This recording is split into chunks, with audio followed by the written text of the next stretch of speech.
I signed the contract in early June, inside a cramped Forest Service office that smelled of wet nylon and burned coffee. The woman behind the desk never looked at me, just slid the papers over and tapped where I needed to sign.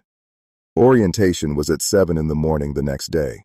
No welcome, no questions. The title sounded official, Natural Resources Technician. But the work was simple. Long boat runs, empty islands, reports no one read. I took every assignment they offered, especially the ones no one else wanted. Early departures, rough water, days without cell service, anything that kept me out of town. In Alaska, isolation was not a side effect of the job. It was the job. My name is Samuel Whitmore, and I came to the Tongass National Forest to disappear. Not in the literal sense, though after everything that happened, I understand how thin that line really is. I came because I needed distance from the life I had been living in Oregon, a failed marriage, a business that collapsed, a brother I could no longer speak to without shouting. Alaska promised silence, and for a while, it delivered. The Tongass is the largest national forest in the United States. 17 million acres of temperate rainforest spanning the Alexander Archipelago and the coastal mountains of southeast Alaska. Most people picture Alaska as a frozen wasteland, but the Tongass is different. It is wet, it is green, it is dense in ways that forests in the lower 48 cannot comprehend. The trees here, Sitka spruce, western hemlock, red cedar, grow so thick that sunlight becomes a rumor. The moss hangs from every branch like the hair of drowned women. The rain never stops, not really. It just pauses long enough to let you forget it is coming. I was stationed out of Ketchikan, a small town built on a rocky island at the southern tip of the archipelago. The locals called it the salmon capital of the world, though I never saw much evidence of that title during my time there. What I saw were fishing boats, float planes, and a constant gray ceiling of clouds that seemed to press down on everything. The town itself clung to the mountainside like it was afraid of falling into the water. The streets were steep, the buildings were old, and everyone seemed to know everyone else's business. I rented a room above a bait shop on Creek Street. The floor sloped, the walls were thin, and I could hear the water running beneath the building at all hours. It was perfect. I did not want comfort. I wanted to be reminded, constantly, that I was somewhere else, somewhere far from everything I had known. My supervisor was a man named Franklin Delacroix. He was 63 years old, had worked for the Forest Service for 41 years, and possessed the kind of quiet authority that made younger men listen without question. He was tall and lean, with a gray beard that he kept trimmed close to his jaw and eyes that had seen too much water. Franklin never raised his voice. He never needed to. When he told you something, you believed it. Not because he demanded belief, but because everything about him suggested he had earned the right to be taken seriously. On my third day, Franklin called me into his office, a converted storage room at the back of the Ketchikan Ranger Station. The walls were covered with maps, most of them hand-annotated with faded pencil marks. There were photographs too, black and white images of men standing in front of boats and cabins, their faces serious, their clothes soaked. Franklin gestured for me to sit. I did. He studied me for a long moment before speaking. His voice was low and even, like a boat engine idling in calm water. "You came here to get away from something," he said. "That is not a question. I can see it in how you move, how you avoid eye contact, how you volunteered for the Hesida run before you even knew what it was." I did not respond.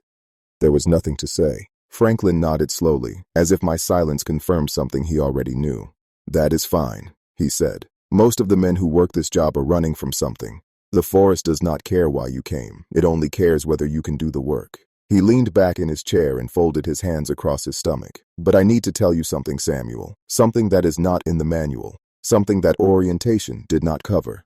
I waited. Franklin's eyes drifted to the window. Outside, the rain was falling in sheets, turning the harbor into a gray blur. "There are places in the Tongass that do not appear on any official map," he said. "Islands that the Forest Service knows about but does not acknowledge. Cabins that were built by men whose names have been forgotten.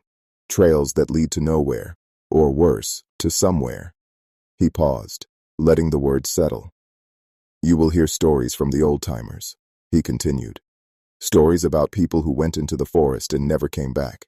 Stories about sounds in the night that do not match any animal in the region. Stories about things seen at the edge of the tree line, just before dark. I wanted to laugh. I wanted to tell him that I was too old for campfire tales, that I had not come to Alaska to be frightened by ghost stories. But something in his expression stopped me. He was not trying to scare me. He was trying to warn me. Most of those stories are nonsense, Franklin said. Exaggerations, misremembered details. The human mind does strange things when it is alone for too long. But some of those stories, Samuel, some of them are true. And if you work this job long enough, you will have your own story to tell. He stood up and walked to the window, his back to me. I have been doing this for 4 decades, he said. I have seen things I cannot explain. Things I have never reported because no one would believe me. Things I have never told my wife or my children or anyone outside this office.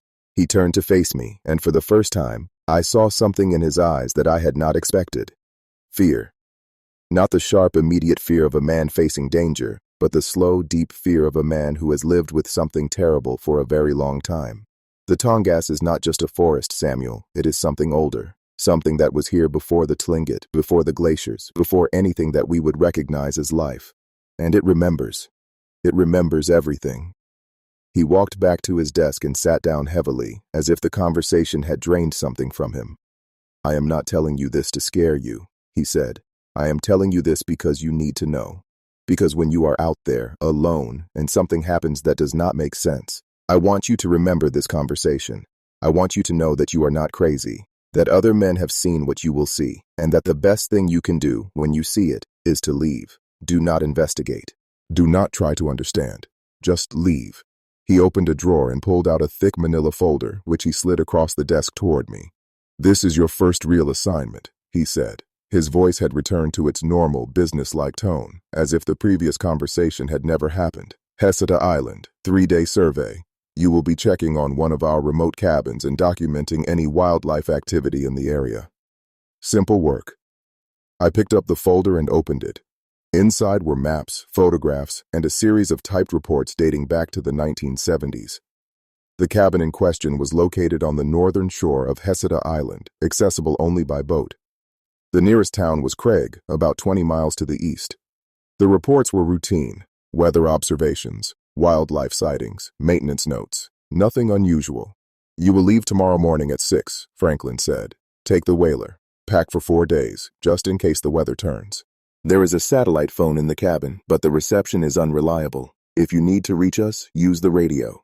I nodded and stood to leave. At the door, I paused and looked back at Franklin. He was staring at the window again, his face unreadable. What happened to the last person who had this assignment? I asked. Franklin did not turn around. He quit, he said. After 3 weeks, said he could not sleep anymore. Said he kept hearing voices outside the cabin at night, voices that knew his name. I waited for him to continue, but he said nothing more. I left the office and walked out into the rain, the folder tucked under my arm, Franklin's words echoing in my head. The Tongass is not just a forest. It is something older, something that remembers. At the time, I thought he was being dramatic. I thought it was some kind of initiation ritual, a way of testing the new guy, seeing if he would spook easily. I had no idea how wrong I was. I had no idea what was waiting for me on Hesita Island. I had no idea that by the end of that summer, I would understand exactly what Franklin meant. And that understanding would change everything I thought I knew about the world, about the forest, and about myself. I left Ketchikan at 6 in the morning, just as Franklin had instructed. The sky was the color of wet concrete, and a light rain was falling, turning the harbor into a forest of masts and rigging that swayed gently in the early morning swell. The boat was a 22-foot Boston whaler, painted Forest Service green, with a center console and a canvas top that did little to keep out the rain. I loaded my gear: tent, sleeping bag, food for 4 days, water, first aid kit, rifle, ammunition, radio, flashlight, extra batteries, rain gear, maps, compass, notebook, camera, and cast off from the dock at 6:15. The crossing to Hesita Island took about 4 hours. I followed the inside passage, threading my way between islands that rose from the water like the humped backs of sleeping giants. The forest came right down to the shoreline on most of them, a solid wall of green that seemed to absorb light rather than reflect it. Occasionally, I would pass a fishing boat or a kayaker, but for the most part, I was alone on the water, surrounded by silence broken only by the steady drone of the outboard motor. I had studied the maps the night before, memorizing the route, noting the landmarks, identifying the hazards. Hesida Island was one of the larger islands in the archipelago, about 40 miles long and 10 miles wide at its widest point. Most of it was uninhabited, covered with old-growth forest that had never been logged. There were a few small settlements on the eastern shore, mostly fishing camps and seasonal cabins, but the northern shore, where the Forest Service cabin was located, was completely wild. The cabin itself had been built in 1932 by a man named Ezekiel Marsh. According to the reports in the folder, Marsh was a trapper who had come to Alaska during the Depression, hoping to make his fortune in furs. He built the cabin as a base of operations, spending his winters running trap lines through the forest and his summers fishing for salmon in the surrounding waters. He lived there alone for 18 years, until 1950, when he simply disappeared. His cabin was found empty, his boat still tied to the dock, his gear still inside. There was food on the table, as if he had been in the middle of a meal when something interrupted him. The Forest Service acquired the cabin in 1954 and had been using it as a remote station ever since. Dozens of rangers and researchers had stayed there over the years, conducting surveys, monitoring wildlife, maintaining trails. Most of them reported nothing unusual, but a few, a small but persistent minority, reported experiences that did not fit neatly into any official category. Strange sounds at night, the feeling of being watched, objects that moved when no one was looking, and in 3 separate cases, the same detail that Franklin had mentioned, voices outside the cabin that knew the listener's name. I arrived at Hesida Island just before 11 in the morning. The rain had stopped, but the sky was still overcast, and a thick mist hung over the water, reducing visibility to a few hundred yards. I followed the shoreline north, using my compass and the occasional landmark to navigate, until I spotted the cabin, a small wooden structure set back from the water on a low bluff, surrounded by towering spruce trees.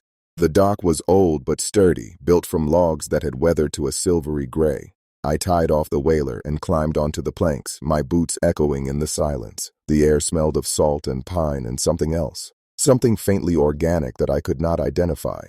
Decay, maybe, or moss, or something that had been dead for a very long time. The cabin was exactly as the photographs had shown it, a single-story structure with a pitched roof, a small porch, and 2 windows facing the water. The walls were made of hand-hewn logs, chinked with some kind of gray morite that had cracked and crumbled in places. The roof was covered with cedar shakes, many of them missing or broken. The door was painted red, though the paint had faded and peeled until it was more pink than anything else. I climbed the steps to the porch and tried the door. It was unlocked, as Franklin had said it would be. I pushed it open and stepped inside. The interior of the cabin was dim and musty, lit only by the gray light filtering through the dirty windows. There was a single room, about 15 feet square, with a wooden floor, a stone fireplace, a narrow bed against one wall, a table and 2 chairs in the center, and a small kitchen area in the back corner. The walls were bare except for a few hooks where previous occupants had hung their gear. There was a layer of dust on everything, and the air had that particular stillness that comes from long disuse. I set down my pack and walked slowly around the room, taking inventory. The fireplace was cold, the ashes long since turned to powder. The bed was made, the blankets folded neatly at the foot. The table was clear except for an old kerosene lantern and a stack of yellowed papers that turned out to be survey forms from 1987.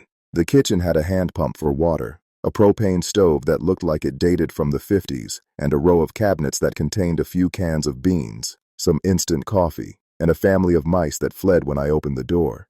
In the back corner, I found the satellite phone and the radio, both mounted on a small shelf.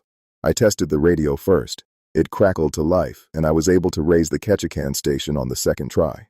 I reported my arrival, confirmed my schedule, and signed off. The satellite phone was another matter. When I picked it up, the screen was blank. I checked the battery, checked the connections, tried turning it on and off several times. Nothing. It was completely dead. I made a note in my notebook. Satellite phone inoperative. Will report to station on return, and continued my inspection. The last thing I found was a trapdoor in the floor, near the back of the cabin. It was about 3 feet square, set flush with the floorboards, with a heavy iron ring for a handle. I pulled it open and shone my flashlight into the darkness below. The beam revealed a small root cellar, maybe 6 feet deep and 8 feet across, with earthen walls and a dirt floor. There were a few shelves along the walls, holding jars of what looked like preserved vegetables, long since turned to brown sludge. There was also a wooden crate in the center of the floor, nailed shut. I climbed down the ladder and examined the crate. It was old, very old, and the wood was soft with rot. The nails were rusted, and when I pulled at one of the boards, it came away easily. Inside the crate, wrapped in oilcloth, were the personal effects of Ezekiel Marsh. There was a leather-bound journal, the pages brittle and yellow. There was a pocket watch, stopped at 3:17. There was a photograph of a woman I did not recognize, her face stern and unsmiling in the way of old portraits. And there was a knife. A hunting knife with a bone handle and a blade that was still sharp despite the decades. I took the journal and left the rest. I climbed back up the ladder, closed the trap door, and sat down at the table to read. The journal began in 1932, the year Marsh built the cabin. The early entries were mundane, notes about construction, weather observations, lists of supplies, accounts of successful hunts. Marsh wrote in a cramped, careful hand, his spelling inconsistent, but his meaning clear. He was a practical man, focused on survival, with little time for reflection or philosophy. But as I read further, the tone of the entries began to change. By 1935, Marsh was writing about things that did not fit the pattern of the earlier pages. He mentioned sounds in the forest at night, sounds that he could not identify, that did not match any animal he knew. He wrote about the feeling of being watched, a constant presence that he could sense but never see. He described dreams, vivid, disturbing dreams in which he wandered through the forest, searching for something he could never find, pursued by something he could never escape. In 1938, the entries became more fragmented. Marsh wrote about seeing figures at the edge of the tree line, tall, thin shapes that moved in ways that did not seem natural. He wrote about voices that called to him from the forest, voices that knew his name, that whispered secrets he could not quite hear. He wrote about losing time, hours, sometimes entire days, that he could not account for, that left no memory except a vague sense of dread. The final entry was dated October 15, 1949, 6 months before Marsh disappeared. It was shorter than the others, just a few lines scrawled in a hand that trembled. "It is here," he wrote. "It has always been here. I understand now. I know what it wants. I know what I have to do. May God forgive me."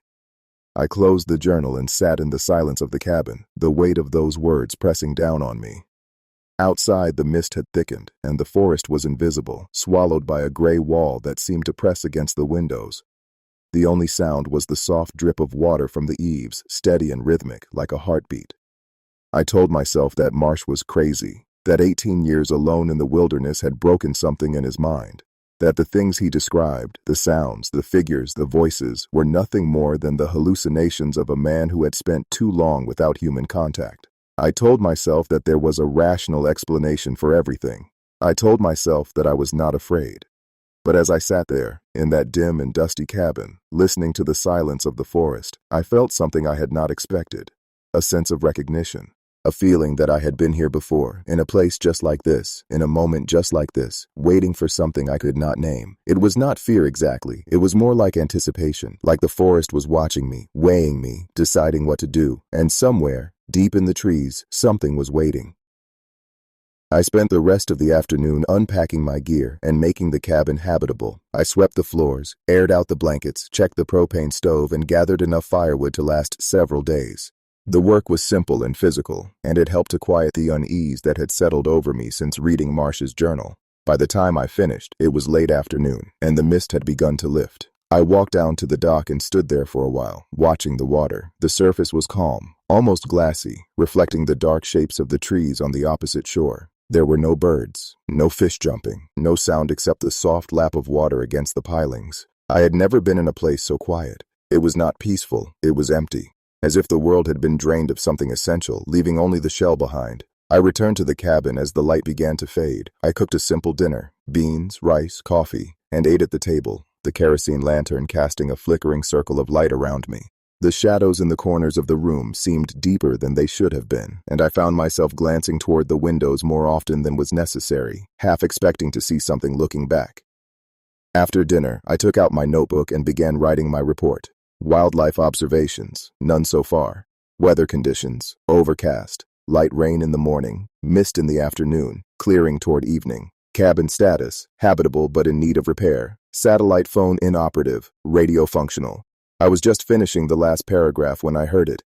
A sound, outside the cabin. Not loud, barely audible in fact, but distinct. A footstep. I froze, my pen hovering over the page. The sound came again, and again. Slow, deliberate footsteps circling the cabin. I set down my pen and listened. The footsteps continued, moving around the perimeter of the cabin with a measured, unhurried pace. There was no variation in the rhythm, no hesitation, no acceleration. Just step, step, step, like a metronome. I stood up slowly, trying not to make any noise. I reached for the rifle I had leaned against the wall and checked that it was loaded. Then I moved to the window and looked out. The light was almost gone, and the forest was a wall of black shapes against a dark gray sky. I could see the dock, the water, the first few feet of the path that led into the trees, but I could not see anything moving. No animal, no person, nothing. The footsteps continued. I pressed my face against the glass, straining to see. The sound was coming from the other side of the cabin now, from the direction of the forest. Step, step, step. Always the same rhythm, always the same pace. I crossed to the other window and looked out. Nothing. Just trees and shadows and the impenetrable darkness of the forest at night. But the footsteps were closer now. I could hear them clearly, just outside the wall, no more than 10 feet away. Step, step, step. And then they stopped. The silence that followed was absolute, not the natural silence of the forest at night, but something deeper, something heavier. A silence that seemed to have weight, that seemed to press against the walls of the cabin like water. I stood at the window, rifle in hand, waiting. My heart was beating so hard I could feel it in my temples. My breath was shallow, rapid. Every instinct I had was screaming at me to run, to get out of the cabin, to get to the boat and leave this place and never come back. But I did not move. I could not move. I was frozen, trapped by something I did not understand. Held in place by a force that was not physical, but was just as real. And then I heard it. A voice. Samuel. My name. Spoken softly, almost tenderly, like a mother calling a child in for dinner. Spoken from just outside the window, no more than a few inches away. Samuel. I cannot describe the terror I felt in that moment. It was not the fear of physical danger. I have faced bears. I have faced storms. I have faced all the ordinary hazards of life in the wilderness. This was something different, something primal, something that reached into the deepest part of my brain and triggered instincts I did not know I had. I stumbled backward, away from the window, and tripped over the chair. I fell hard, the rifle clattering away across the floor. I scrambled to my feet and backed into the corner, as far from the windows as I could get, my eyes fixed on the glass. Samuel. The voice was moving now, circling the cabin, just as the footsteps had done. Samuel, come outside. Samuel, I want to show you something. Samuel. I grabbed the lantern from the table and held it up, as if the light could protect me. The flame flickered and danced, casting wild shadows on the walls. Through the window, I could see nothing but darkness, but I could feel it, a presence, just outside, watching, waiting. The voice continued, soft and patient. Samuel, you came here to disappear. I can help you. Samuel, I know what you are running from. I know what you did. Samuel. Come outside. Let me show you. I do not know how long I stood there, in that corner, listening to the voice. It could have been minutes. It could have been hours. Time had ceased to have meaning. There was only the voice, and the darkness, and the unbearable weight of the silence between each word. And then, as suddenly as it had begun, it stopped. The voice fell silent. The darkness outside the window seemed to recede, to thin, to become ordinary again. The pressure in my chest eased, and I found I could breathe. I slid down the wall and sat on the floor, the lantern clutched in my hands, my whole body shaking. I did not sleep that night. I sat in the corner, the rifle across my knees, and watched the windows until the first gray light of dawn began to filter through the glass. When the sun finally rose, or what passed for a sunrise in that perpetually overcast place, I got up, packed my gear, and walked down to the dock. I was going to leave. I was going to get in the boat and go back to Ketchikan and tell Franklin that he could find someone else for this assignment. I was done. I was finished. I was not going to spend another night in that cabin. But when I reached the dock, I stopped. The boat was gone. The whaler was no longer tied to the pilings. There was no sign of it, no rope, no debris, nothing floating in the water. It had simply vanished, as if it had never existed. I stood there for a long moment, staring at the empty space where the boat should have been. And then, slowly, I turned and looked back at the cabin. It sat there on its low bluff, surrounded by trees, quiet and still in the early morning light. And I understood, with a cold certainty that settled into my bones, that I was not leaving. Not yet. Not until the forest was finished with me. I spent the morning searching for the boat. I walked the entire shoreline of the bay, pushing through undergrowth and scrambling over fallen trees, looking for any sign of where the whaler might have drifted. I found nothing. No wreckage, no tracks, no indication that the boat had ever been there at all. By midday, I was exhausted and frustrated. I returned to the cabin and tried the radio, hoping to reach the Ketchikan station and report my situation. The radio crackled and hissed, but I could not raise anyone on any frequency. Static, nothing but static, as if the signals were being swallowed by something between me and the rest of the world. I was alone, truly alone, cut off from civilization, from help, from any possibility of rescue. The nearest settlement was 20 miles away, across water I had no way to cross. I had food for a few more days, water from the pump, shelter, but I was trapped. I sat down at the table and tried to think. There had to be a rational explanation. The boat must have come loose during the night. A faulty knot, a frayed rope, something I had overlooked. It had drifted away with the tide, and I had simply not been able to find it. The radio was malfunctioning. These things happened in remote areas, especially in weather like this. There was nothing supernatural about any of it. Just bad luck, just coincidence. But even as I told myself these things, I knew I did not believe them. I thought about the voice, the footsteps, the way my name had been spoken, with that soft, patient certainty. Whatever was happening here was not coincidence. It was intention. Something wanted me here. Something had taken the boat to make sure I stayed. I spent the afternoon gathering more firewood and taking stock of my supplies. I had enough food for 3 days, maybe 4 if I rationed carefully. The pump was working, so water was not a problem. I had the rifle and a box of 20 cartridges. I had the flashlight and extra batteries. I had matches, a knife, rope, a first aid kit. I had everything I needed to survive. But survival was not my main concern. My main concern was making it through the coming night. As the light began to fade, I barricaded the door and windows as best I could. I pushed the table against the door and wedged the chairs under the window frames. I built a fire in the fireplace, not for warmth, but for light, as much light as I could create. I placed the lantern on the table and lit every candle I could find. I wanted the cabin to be bright. I wanted there to be no shadows. I sat in the corner, the rifle across my knees, and waited. The hours passed slowly. The fire crackled and popped. The candles flickered, the wind picked up outside, and I could hear the trees creaking and swaying in the darkness. But there were no footsteps, no voice, no presence outside the windows, just the ordinary sounds of the forest at night, the wind, the rain, the occasional hoot of an owl in the distance. By midnight, I began to think that the previous night had been an anomaly, a one-time occurrence, perhaps triggered by my arrival, by my disturbance of the cabin and the cellar in the journal. Maybe I had been tested, and I had passed. Maybe whatever was out there had decided I was not worth the effort. I was just starting to relax, just starting to think about trying to sleep when I heard it. Not a voice this time. Not footsteps. Something else. Music. Faint, distant, carried on the wind. A melody I almost recognized, played on what sounded like a fiddle or a violin. It was coming from the forest, from somewhere deep in the trees. I went to the window and looked out. The rain had stopped, and the clouds had parted enough to let through a sliver of moonlight. I could see the dock, the water, the first few rows of trees at the edge of the clearing, and I could see something else. A light, a flickering orange light deep in the forest.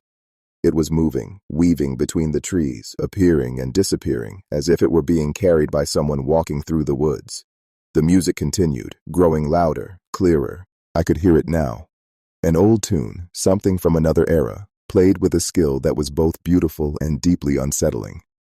There was a wrongness to the melody, a dissonance that crept in at the edges, as if the musician were playing from a score that had been corrupted or altered. I watched the light for a long time, trying to understand what I was seeing. It was too far away to be a threat, too deep in the forest to be anything I needed to worry about. But I could not look away. There was something hypnotic about the combination of the light and the music, something that tugged at the edge of my consciousness, that whispered of secrets just beyond my understanding. And then the light stopped moving. It hovered there, in the darkness between the trees, pulsing gently like a heartbeat. The music faded, replaced by silence, and I realized, with a chill that ran down my spine, that the light was not random. It was not wandering. It was waiting. It was waiting for me to come to it. I stepped back from the window and forced myself to look away. I knew with a certainty that came from somewhere deeper than thought that if I went into the forest, I would not come back. Whatever was out there, Whatever was making that light, playing that music, it was not human, and it did not have my best interests at heart. I returned to my corner and did not look at the window again. The music started up once more, louder this time, closer. The melody had changed. It was faster now, more urgent, with a driving rhythm that seemed to pulse in time with my heartbeat. I covered my ears and closed my eyes, but I could still hear it, still feel it vibrating in my chest, in my bones. Samuel. The voice was back, softer than before, almost a whisper, but I could hear it clearly over the music. Samuel. Come dance with me. Samuel. I have been waiting so long. Samuel. I pressed my hands harder against my ears. I started humming, singing, anything to drown out the voice. I recited the Pledge of Allegiance, the Lord's Prayer, the lyrics to every song I could remember. I talked to myself, to the walls, to anyone who might be listening. Anything to fill the silence, anything to keep that voice from getting inside my head. And somehow, I made it through. The music faded. The voice stopped. The light in the forest winked out, leaving only darkness. When dawn came, I was still in my corner, my throat raw from talking, my hands trembling, my mind racing. I had survived another night, but I knew I could not do this forever. I knew that whatever was out there, it was patient. It had all the time in the world, and sooner or later, it would get what it wanted. On the third day, I read more of Ezekiel Marsh's journal. I had been avoiding it, reluctant to delve deeper into the mind of a man who had clearly been driven mad by this place. But I was desperate. I needed to understand what I was dealing with. I needed to know if there was a way out. The middle sections of the journal were difficult to read. Marsh's handwriting had deteriorated, becoming cramped and erratic, the letters running together in ways that made many passages illegible. But I was able to piece together the general arc of his experience. Marsh had first noticed something wrong in the winter of 1934, about 2 years after he built a cabin. He had been running his trap lines, following a route he had traveled dozens of times before, when he realized he was lost. The forest had changed. Landmarks he knew were gone, replaced by trees and rocks that he did not recognize. He wandered for hours, growing increasingly disoriented, until he stumbled, quite by accident, back to the cabin. He had been less than a mile from home the entire time. After that, the incidents increased. He would hear voices calling his name in the forest, voices that sounded like people he knew, people from his past, people who were hundreds or thousands of miles away. He would see figures at the edge of his vision, always just out of clear sight, always gone when he turned to look. He would lose time, fall asleep in the afternoon, and wake up the next morning with no memory of the intervening hours. By 1940, Marsh had developed a theory. He believed that the forest was not just a collection of trees and animals, but a living thing, a consciousness, something old and vast and patient that had existed on this island long before humans arrived and would exist long after they were gone. He called it the presence, and he believed that it was interested in him, not hostile exactly, not friendly either, just interested, the way a scientist might be interested in a specimen under a microscope. It watches me, Marsh wrote. It studies me. It is learning. I do not know what it wants, but I know that it wants something, and I know that it will not let me leave until it gets it. The later entries were fragmentary and often incoherent. Marsh wrote about conversations with the presence, long rambling dialogues that he seemed to have conducted in his dreams. He wrote about visions, images of the island as it had been thousands of years ago, before the trees, before the ice, when it was just bare rock rising from a primordial sea. He wrote about promises, things the presence had offered him in exchange for his cooperation, power, knowledge, eternal life. In return for what, Marsh never made clear. But in the final entries, there were hints. The presence needs something, Marsh wrote. Something that only a human can provide. A bridge, a doorway, a way to cross from its world into ours. And it has chosen me. In his last entry, the one I had read on my first day, Marsh seemed to have made his decision. I understand now, he wrote. I know what it wants. I know what I have to do. May God forgive me. And then he disappeared. I closed the journal and sat in the silence of the cabin, my mind racing. If Marsh was right, if there really was something in the forest, something ancient and intelligent and hungry, then I was in far more danger than I had realized. It was not just trying to scare me. It was not just playing games. It wanted something from me, and it was not going to stop until it got it. I thought about Franklin's warning. When you see it, leave. Do not investigate. Do not try to understand. Just leave. But I could not leave. The boat was gone. The radio was not working. I was trapped on an island with something that defied explanation, something that had driven one man mad and possibly killed him. I had two choices. I could stay in the cabin, barricade the doors, and wait for rescue that might never come. Or I could go into the forest. I could try to understand what I was dealing with. I could try to find a way to stop it, or at least a way to survive. Neither option was appealing, but I knew, even as I weighed them, which one I would choose. I had not come to Alaska to hide. I had come to face the things I had been running from, and if this forest wanted a confrontation, then a confrontation it would get.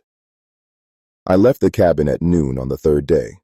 The weather had cleared somewhat, the rain had stopped, and the clouds had lifted enough to reveal patches of pale blue sky.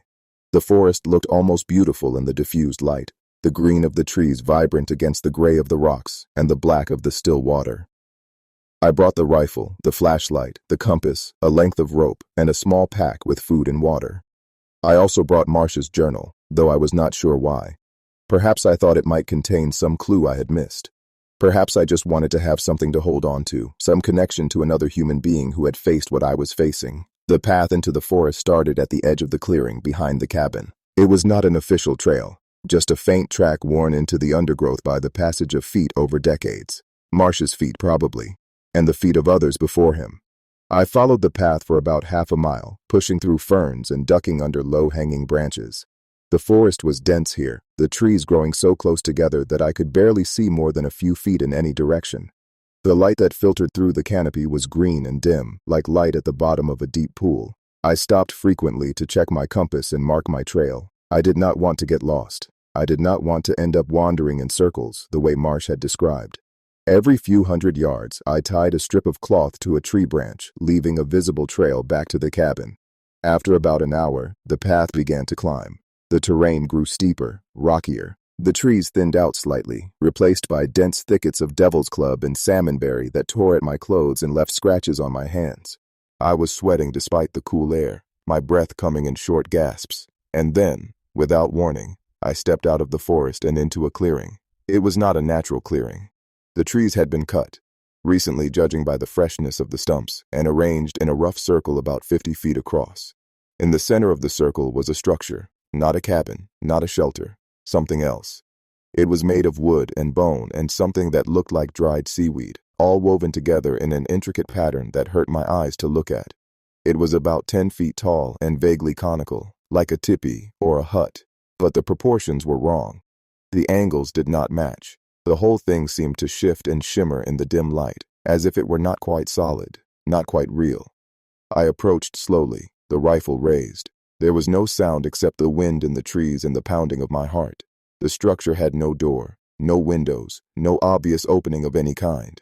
It was just a solid mass of woven material, dense and impenetrable. I walked around it once, twice, looking for a way in. On my third circuit, I noticed something I had missed before. There were carvings on the wooden poles that formed the structure's frame, figures, faces, scenes that I could not quite interpret but that filled me with a deep, instinctive dread. And at the base of one of the poles, almost hidden by the dense weave of the walls, there was a hole. Not a door, just a small opening about 2 feet across that seemed to lead into the interior of the structure. I knelt down and shone my flashlight into the hole. The beam revealed nothing but darkness, a darkness so complete that it seemed to swallow the light, to drink it in and give nothing back. The air coming from the hole was cold and damp, with a faint smell that reminded me of caves, of old earth, of things long buried. Every instinct I had told me not to go inside. Every rational thought screamed that this was a trap, that whatever was in there was waiting for me, that I would never come out. But I had come this far. I had left the safety of the cabin. I had walked into the forest. I had found this place, or it had let me find it. There was no turning back now. I set down my pack and the rifle. They would be useless inside that narrow space. I kept the flashlight and the knife. Then I got down on my hands and knees and crawled into the darkness. The passage was longer than I expected. 10 feet, maybe 15, a tunnel of woven branches and bone that pressed against me on all sides. The floor was soft, covered with something that felt like fur or moss. The walls were warm, which made no sense, warm and slightly damp, like the skin of a living thing. And then the passage opened up, and I found myself in a space that should not have existed. The interior of the structure was vast, far larger than the outside dimensions could possibly allow. I stood up and shone my flashlight around, trying to make sense of what I was seeing. The beam revealed walls that curved upward and outward, disappearing into darkness above. The floor was smooth, almost polished, made of some material that I could not identify.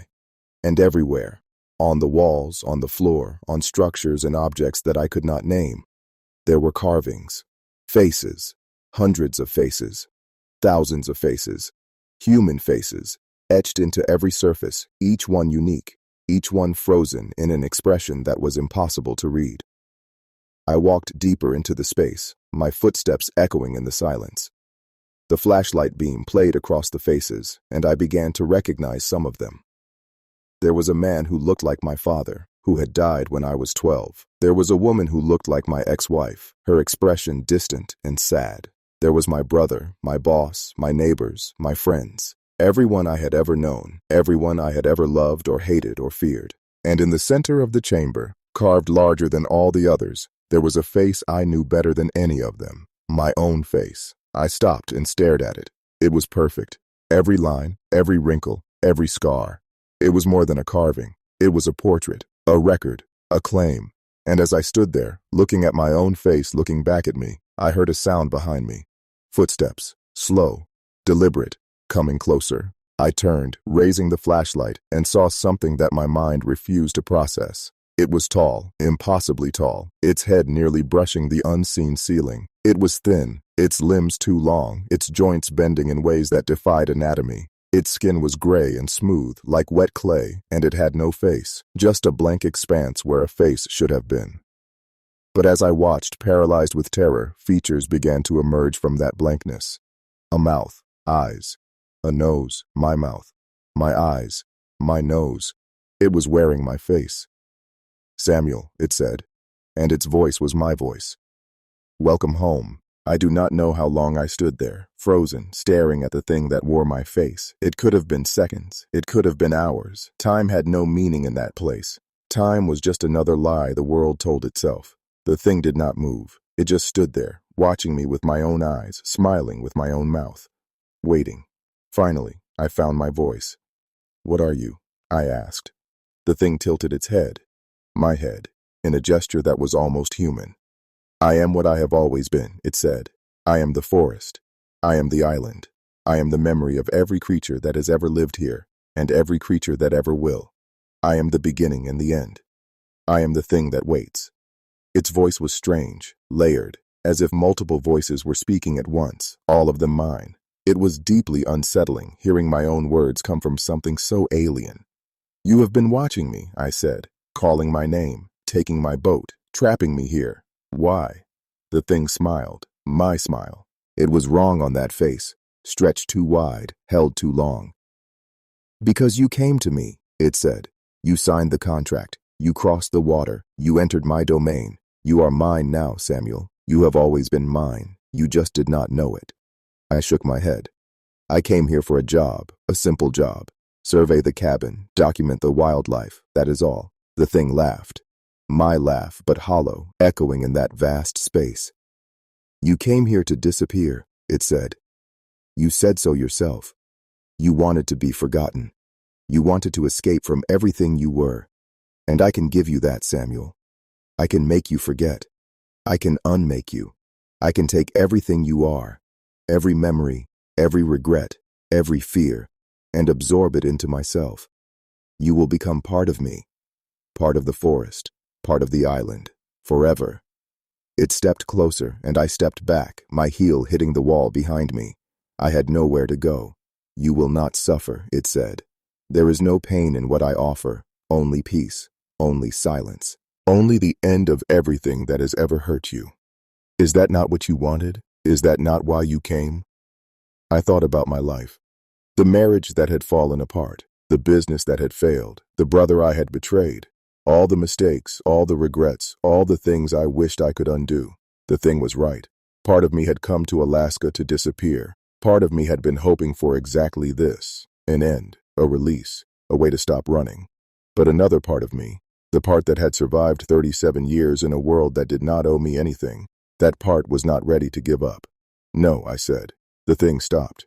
What did you say? I said no, I did not come here to disappear. I came here to start over, to build something new, to find out if there was still something left of me worth saving. And I am not going to let you take that from me. The thing's expression changed. The smile faded, replaced by something colder, harder. Something that was not quite anger, but was close. "You do not have a choice," it said. "You are in my domain. You are surrounded by my power. You cannot fight me. You cannot escape me. You can only accept what I offer." I tightened my grip on the knife in my hand. The blade was short, barely 6 inches. It would be useless against a creature like this, but it was all I had. "Then we have a problem," I said, "because I am not going to accept anything, and if you want me, you are going to have to take me." The thing stared at me for a long moment, and then, slowly, it began to change. The face that had been my face melted, reformed, became something else, something older, something that I recognized from the photographs in the cabin. Ezekiel Marsh. He did not resist, the thing said in Marsh's voice. He understood. He welcomed what I offered. He became part of me willingly. "And he is still here, Samuel. Still with me. Still at peace." I felt a chill run down my spine. "You killed him." "No. I freed him. He was trapped. Just like you. Trapped by his past, by his fears, by the weight of all the things he could not change. I gave him a way out. I gave him eternity. And I can give the same to you." It reached out a hand, Marsh's hand now, weathered and calloused, and touched my face. Its skin was cold, impossibly cold, like touching ice. "Just let go," it whispered. "Just surrender. It will be easier than you can imagine." And in that moment, I almost did. I felt the pull of it, the promise of oblivion, of peace, of an end to all the struggling and suffering that had defined my life. It would be so easy, so simple. Just close my eyes and let go. But then I thought about my brother, about the last conversation we had before I left for Alaska, about the look on his face when I told him I was done, that I never wanted to see him again. I had been angry. He had been hurt. And we had parted in silence, with nothing resolved, nothing forgiven. I could not let that be the end. I could not let the last thing I did in this world be giving up. I twisted away from the thing's grip and slashed at it with the knife. The blade passed through its arm as if through smoke, and for a moment the creature's form wavered, became translucent, then reformed. It looked at me with Marsh's eyes, and there was something like surprise in its expression. "You resist," it said, "even now, even when there is no hope." "Why?" "Because hope is not the point," I said. "The point is not giving up. The point is fighting, even when you know you cannot win. That is what it means to be human." The thing was silent for a long moment, and then slowly it began to smile. Marsh's smile, but different somehow, almost approving. "Interesting," it said. "Very interesting." And then it was gone. Just like that. One moment it was standing in front of me, and the next moment I was alone in the chamber, surrounded by carved faces, with nothing but the echo of its voice in the darkness. I stood there, breathing hard, waiting for it to return. But the minutes passed, and nothing happened. The chamber remained empty. The silence remained unbroken. Eventually I turned and made my way back to the tunnel, back to the crawlway, back to the outside world. When I emerged from the structure, the sun was setting. I had been inside for hours, though it had felt like minutes. The forest was quiet, the trees dark shapes against the fading sky. I gathered my pack and my rifle and made my way back along the trail I had marked, following the strips of cloth through the darkening woods. And as I walked, I felt something I had not expected. The sense of being watched was gone. The weight that had pressed down on me since I arrived, the constant, oppressive presence of the forest, had lifted. For the first time in 3 days, I felt alone. Truly alone.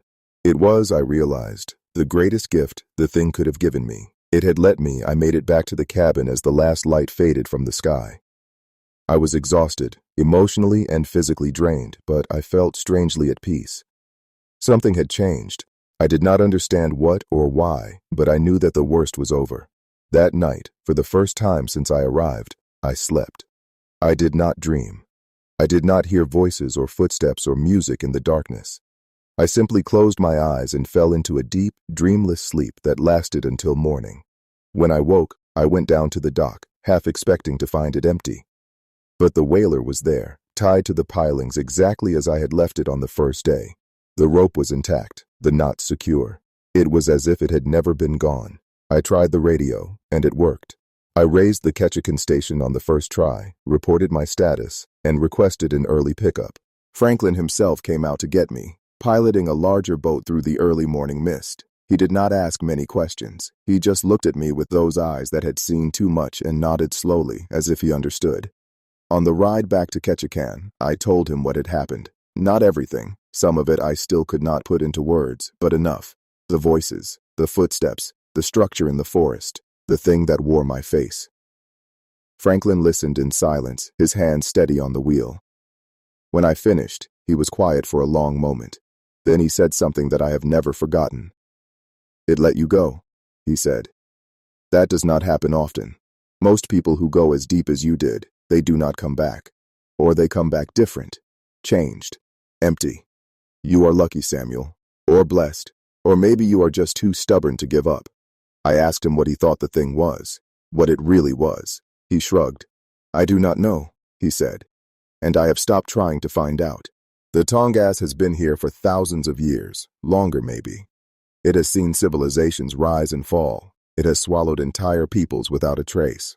Whatever lives in those forests, whatever you encountered on Hesita Island, it is older than us, older than our understanding. And trying to understand it is like trying to understand the ocean or the stars. You can study it, you can measure it, but you can never really know it."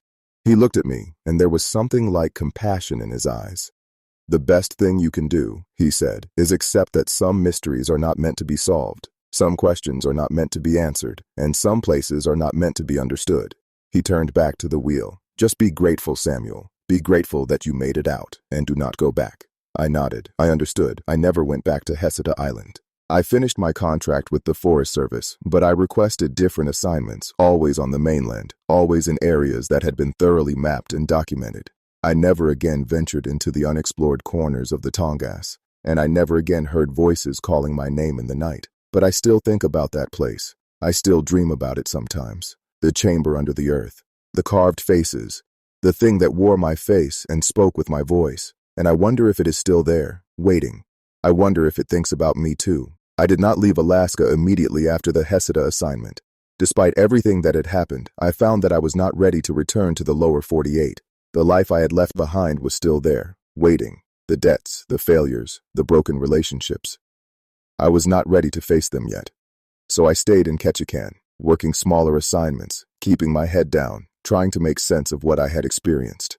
And that was how I met the others. The first was a woman named Margaret Holloway. She was in her 50s, with iron gray hair and a face that looked like it had been carved from driftwood. She had worked for the Forest Service for 25 years, most of them in the Tongass, and she had a reputation for being hard to work with. People said she was cold, distant, antisocial, but I recognized something in her eyes, the same haunted look I saw in my own mirror every morning. We met by accident in a bar on Creek Street. She was sitting alone, nursing a whiskey, staring at nothing.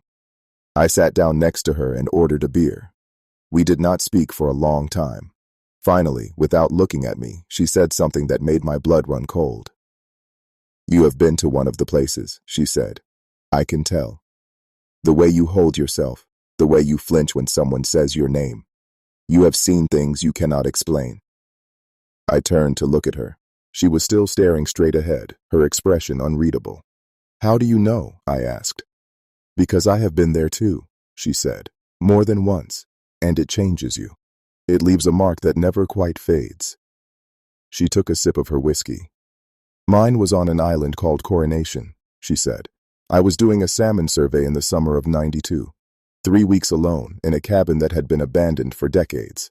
By the end of the first week, I knew something was wrong." She told me her story. It was different from mine in the details, but the essence was the same. The voices, the sense of being watched, the loss of time, the structure in the forest, in her case, a circle of standing stones covered with carvings that hurt to look at, and at the end, an encounter with something that defied explanation, something that had offered her a choice.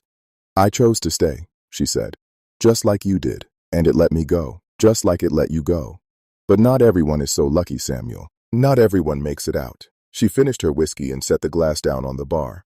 "There are others," she said. "Other people who have been to the places and survived. We do not talk about it publicly. No one would believe us, but we know each other. We find each other, and we share what we have learned." She turned to look at me, and for the first time, I saw something like warmth in her eyes. "You are not alone," she said. "You never were, and you never will be." Over the following weeks, Margaret introduced me to the others. There was Harold Pemberton, a retired biologist who had spent 30 years studying the wildlife of the Tongass. He had encountered the presence on a remote stretch of the mainland, near a glacier that had retreated so far it had exposed ancient rock that had not seen sunlight in 10,000 years.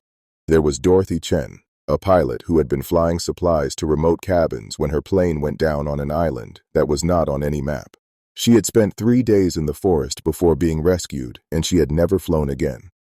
There was William Redhawk, a Tlingit elder whose ancestors had known about the places for generations, who had been raised on stories of the spirits that lived in the deep forest and the prices they demanded.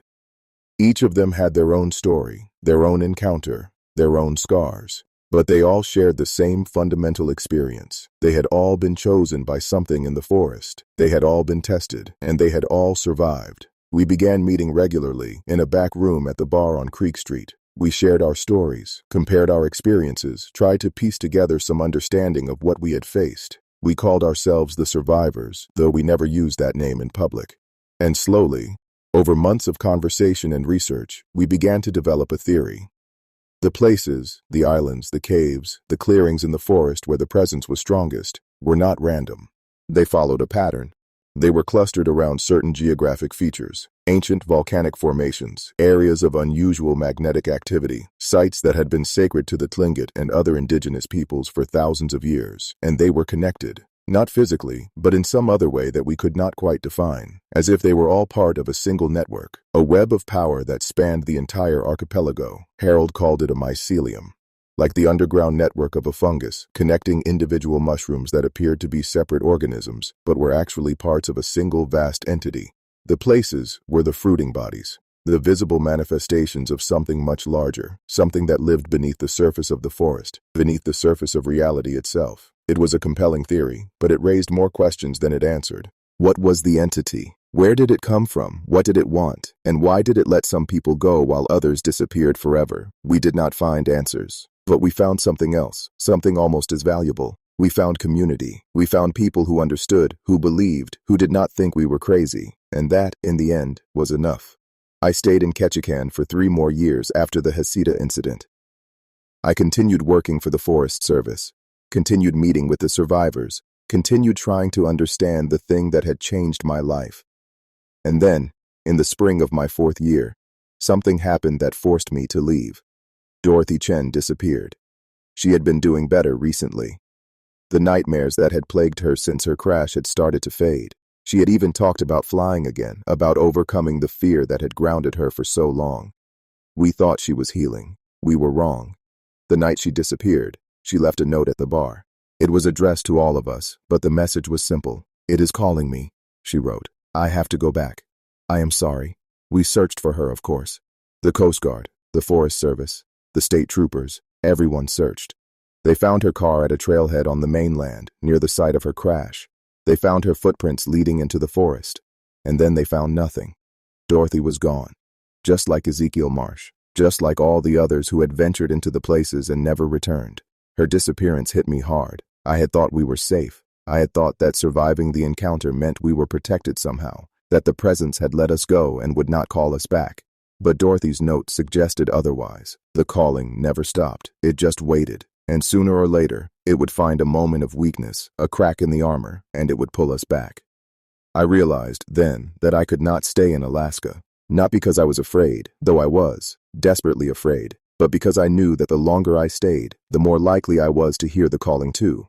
The Tongass was in my blood now. It had marked me, claimed me, made me part of itself in some way that I could not undo. If I stayed, I would eventually follow Dorothy into the trees, and I was not ready for that. Not yet.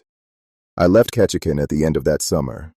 I said goodbye to Margaret and Harold and William, to Franklin and the others who had become my friends. I packed my few possessions into a duffel bag, bought a one-way ticket to Seattle, and walked away from the only place I had ever felt like I belonged. I have not been back since. It has been 12 years now. I live in a small town in eastern Washington, as far from the coast, as far from the forest, as I could get without leaving the Pacific Northwest entirely. I work as a bookkeeper for a local hardware store. I live alone. I do not talk about what happened. But I still think about it. Every day. Every night. I think about the cabin on Hasita Island. I think about the chamber under the earth. I think about the thing that wore my face and offered me oblivion. And I think about my friends, the ones who survived and the ones who did not. Most of all, I think about the calling. I have not heard it since I left Alaska, not once in 12 years. But I know it is still there, waiting. I know that the presence has not forgotten me. And I know that someday, maybe tomorrow, maybe 10 years from now, maybe on my deathbed, I will hear it again. Samuel, it will say, come home. And I do not know if I will have the strength to resist.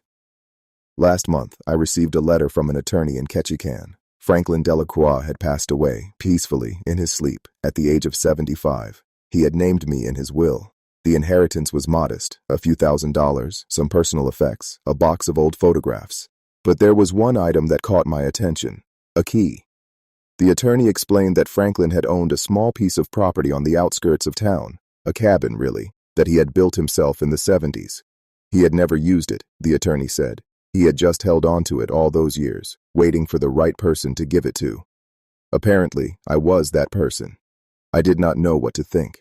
I had not spoken to Franklin in over a decade. I had sent him a Christmas card every year, and he had sent one back. But that was the extent of our contact. I had assumed he had forgotten about me, moved on, found other young rangers to mentor and warn, but he had not. He had remembered, and in the end, he had chosen me. I thought about selling the cabin site unseen. I thought about throwing the key away and pretending I had never received the letter. I thought about 100 different ways to avoid dealing with what Franklin's gift represented. But in the end, I did none of those things. I booked a flight to Ketchikan. I rented a car at the airport, and I drove out to the cabin, following the directions the attorney had given me, through the rain-soaked streets of the town and up into the hills that overlooked the harbor. The cabin was small, just one room, with a wood stove and a narrow bed and a window that looked out over the water. It was old, weathered, covered with moss and lichen, but it was solid. It had been built by hands that knew what they were doing, by a man who understood how to create something that would last. Inside, on the table, there was an envelope with my name on it. I opened it and found a letter, written in Franklin's careful, measured hand. Samuel, it said, if you are reading this, then I am gone. Do not mourn for me. I have lived a long life, longer than I expected or perhaps deserved, and I have made my peace with whatever comes next. I am leaving you this cabin because I believe you will understand why I built it. It faces east, away from the islands, away from the forest, away from all the places where the presence is strong. I built it as a refuge, a place where I could go when the calling became too loud. I never told anyone about it. I never brought anyone here. It was my secret, my sanctuary, my last line of defense against the thing that wanted to claim me. I do not know if you still hear the calling. I do not know if the present still thinks about you the way it thought about me and about all the others. But I know that it never truly lets go. And I know that someday you might need a place to hide. This cabin is that place. Use it when you need it. Stay as long as you need to stay. And remember what I told you all those years ago. The forest does not care why you came. It only cares whether you can do the work. And the work, Samuel, is surviving. The work is refusing to give in. The work is standing up every morning and choosing to live, even when every fiber of your being is telling you to walk into the trees and let the darkness take you. That is the only victory we can hope for. That is the only thing we can control. I have faith in you, Samuel. I always have. Franklin. I read the letter 3 times, sitting in the silence of the cabin, listening to the rain on the roof. And then I set it down and walked to the window and looked out at the view. The harbor was spread out below me, gray and glittering in the afternoon light. Beyond it, I could see the islands of the archipelago, stretching away into the mist like the humped backs of sleeping giants. And beyond them, invisible but present, the vast green expanse of the Tongass National Forest. The thing was still out there. I could feel it, even now, even from this distance. A faint tug at the edge of my consciousness, a whisper so soft it was almost silence. Samuel, come home. I turned away from the window and walked back to the table. I picked up Franklin's letter and read the last paragraph one more time. The work is surviving. The work is refusing to give in. The work is standing up every morning and choosing to live. I folded the letter and put it in my pocket. Then I picked up the key and held it in my hand, feeling its weight, its solidity, its promise. I did not know what the future held. I did not know if I would hear the calling again, or when, or what I would do if I did. But I knew one thing. I was not going to give up. Not today. Not ever. I was going to survive. I was going to do the work. And if the presence wanted me, it was going to have to wait. I stayed in the cabin for a week. I told myself I was just clearing out Franklin's belongings, putting his affairs in order, doing the practical things that needed to be done. But the truth was simpler. I needed time. Time to think. Time to remember. Time to decide what came next. On the 5th day, I found something I had not expected. Hidden in a compartment beneath the floorboards, there was a journal. Not Ezekiel Marsh's journal. I had returned that to the Forest Service years ago. But Franklin's.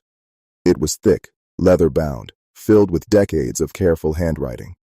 I read it over the next 2 days, sitting by the wood stove, watching the rain fall outside the window. It was, in many ways, a history of the places. Franklin had been documenting them for over 40 years. Every encounter, every disappearance, every survivor's story he could verify. He had maps showing the locations of the structures. He had photographs of the carvings. He had transcriptions of Tlingit oral histories that described the presence in terms that predated European contact by thousands of years. And he had theories, dozens of theories, spanning the scientific and the spiritual, the rational and the mystical. Some of them were familiar: the mycelium hypothesis, the ancient entity theory, the idea that the presence was a kind of collective unconscious made manifest. But others were new to me. One theory in particular caught my attention. Franklin believed that the presence was not hostile, not exactly. It was hungry, that much was clear, but its hunger was not malicious. It was more like the hunger of a plant for sunlight or a river for the sea. It was simply trying to fulfill its nature. The presence fed on consciousness, Franklin wrote, on memory, on identity.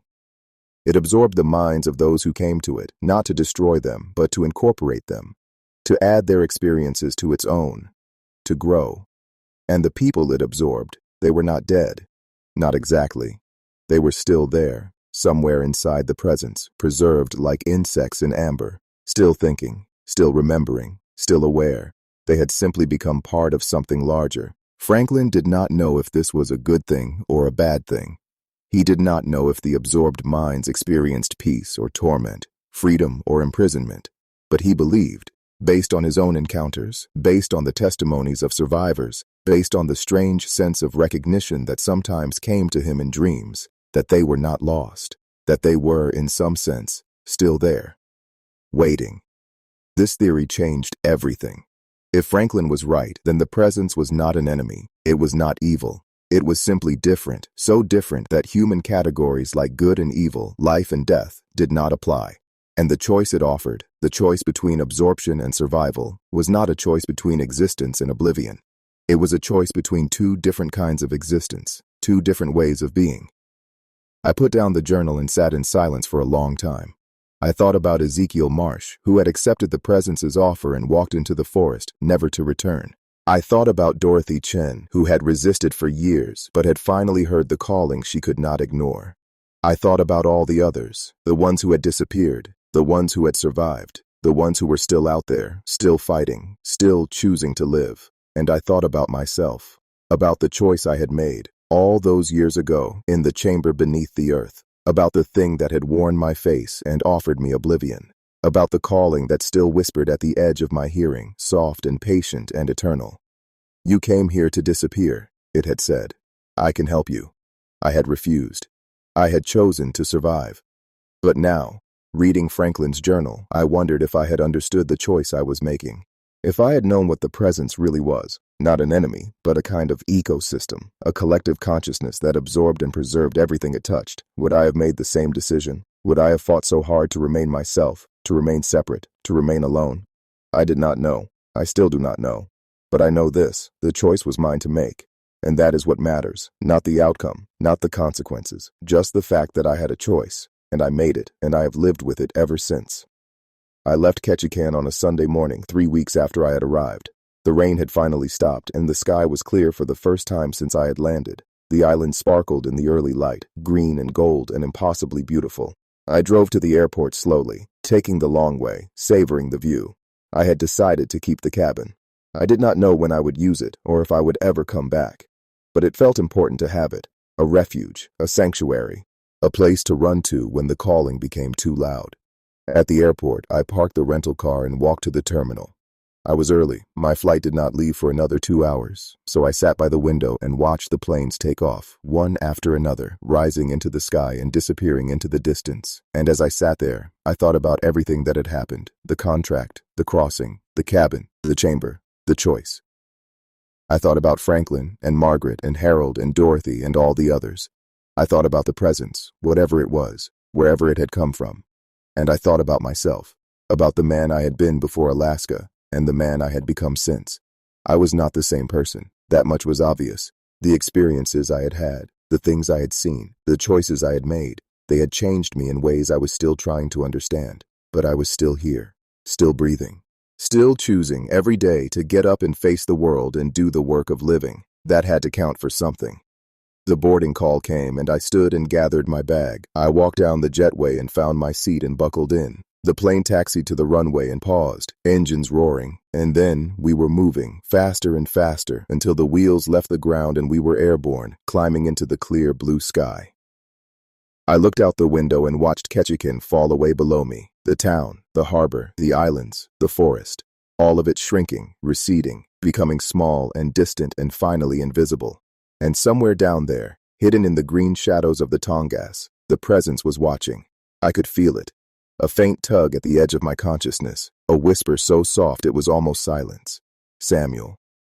I closed my eyes and leaned back in my seat. I did not respond. I did not need to. The presence knew where I was. It knew where I was going. And it would be waiting, patient and eternal, whenever I was ready to return. If I was ever ready.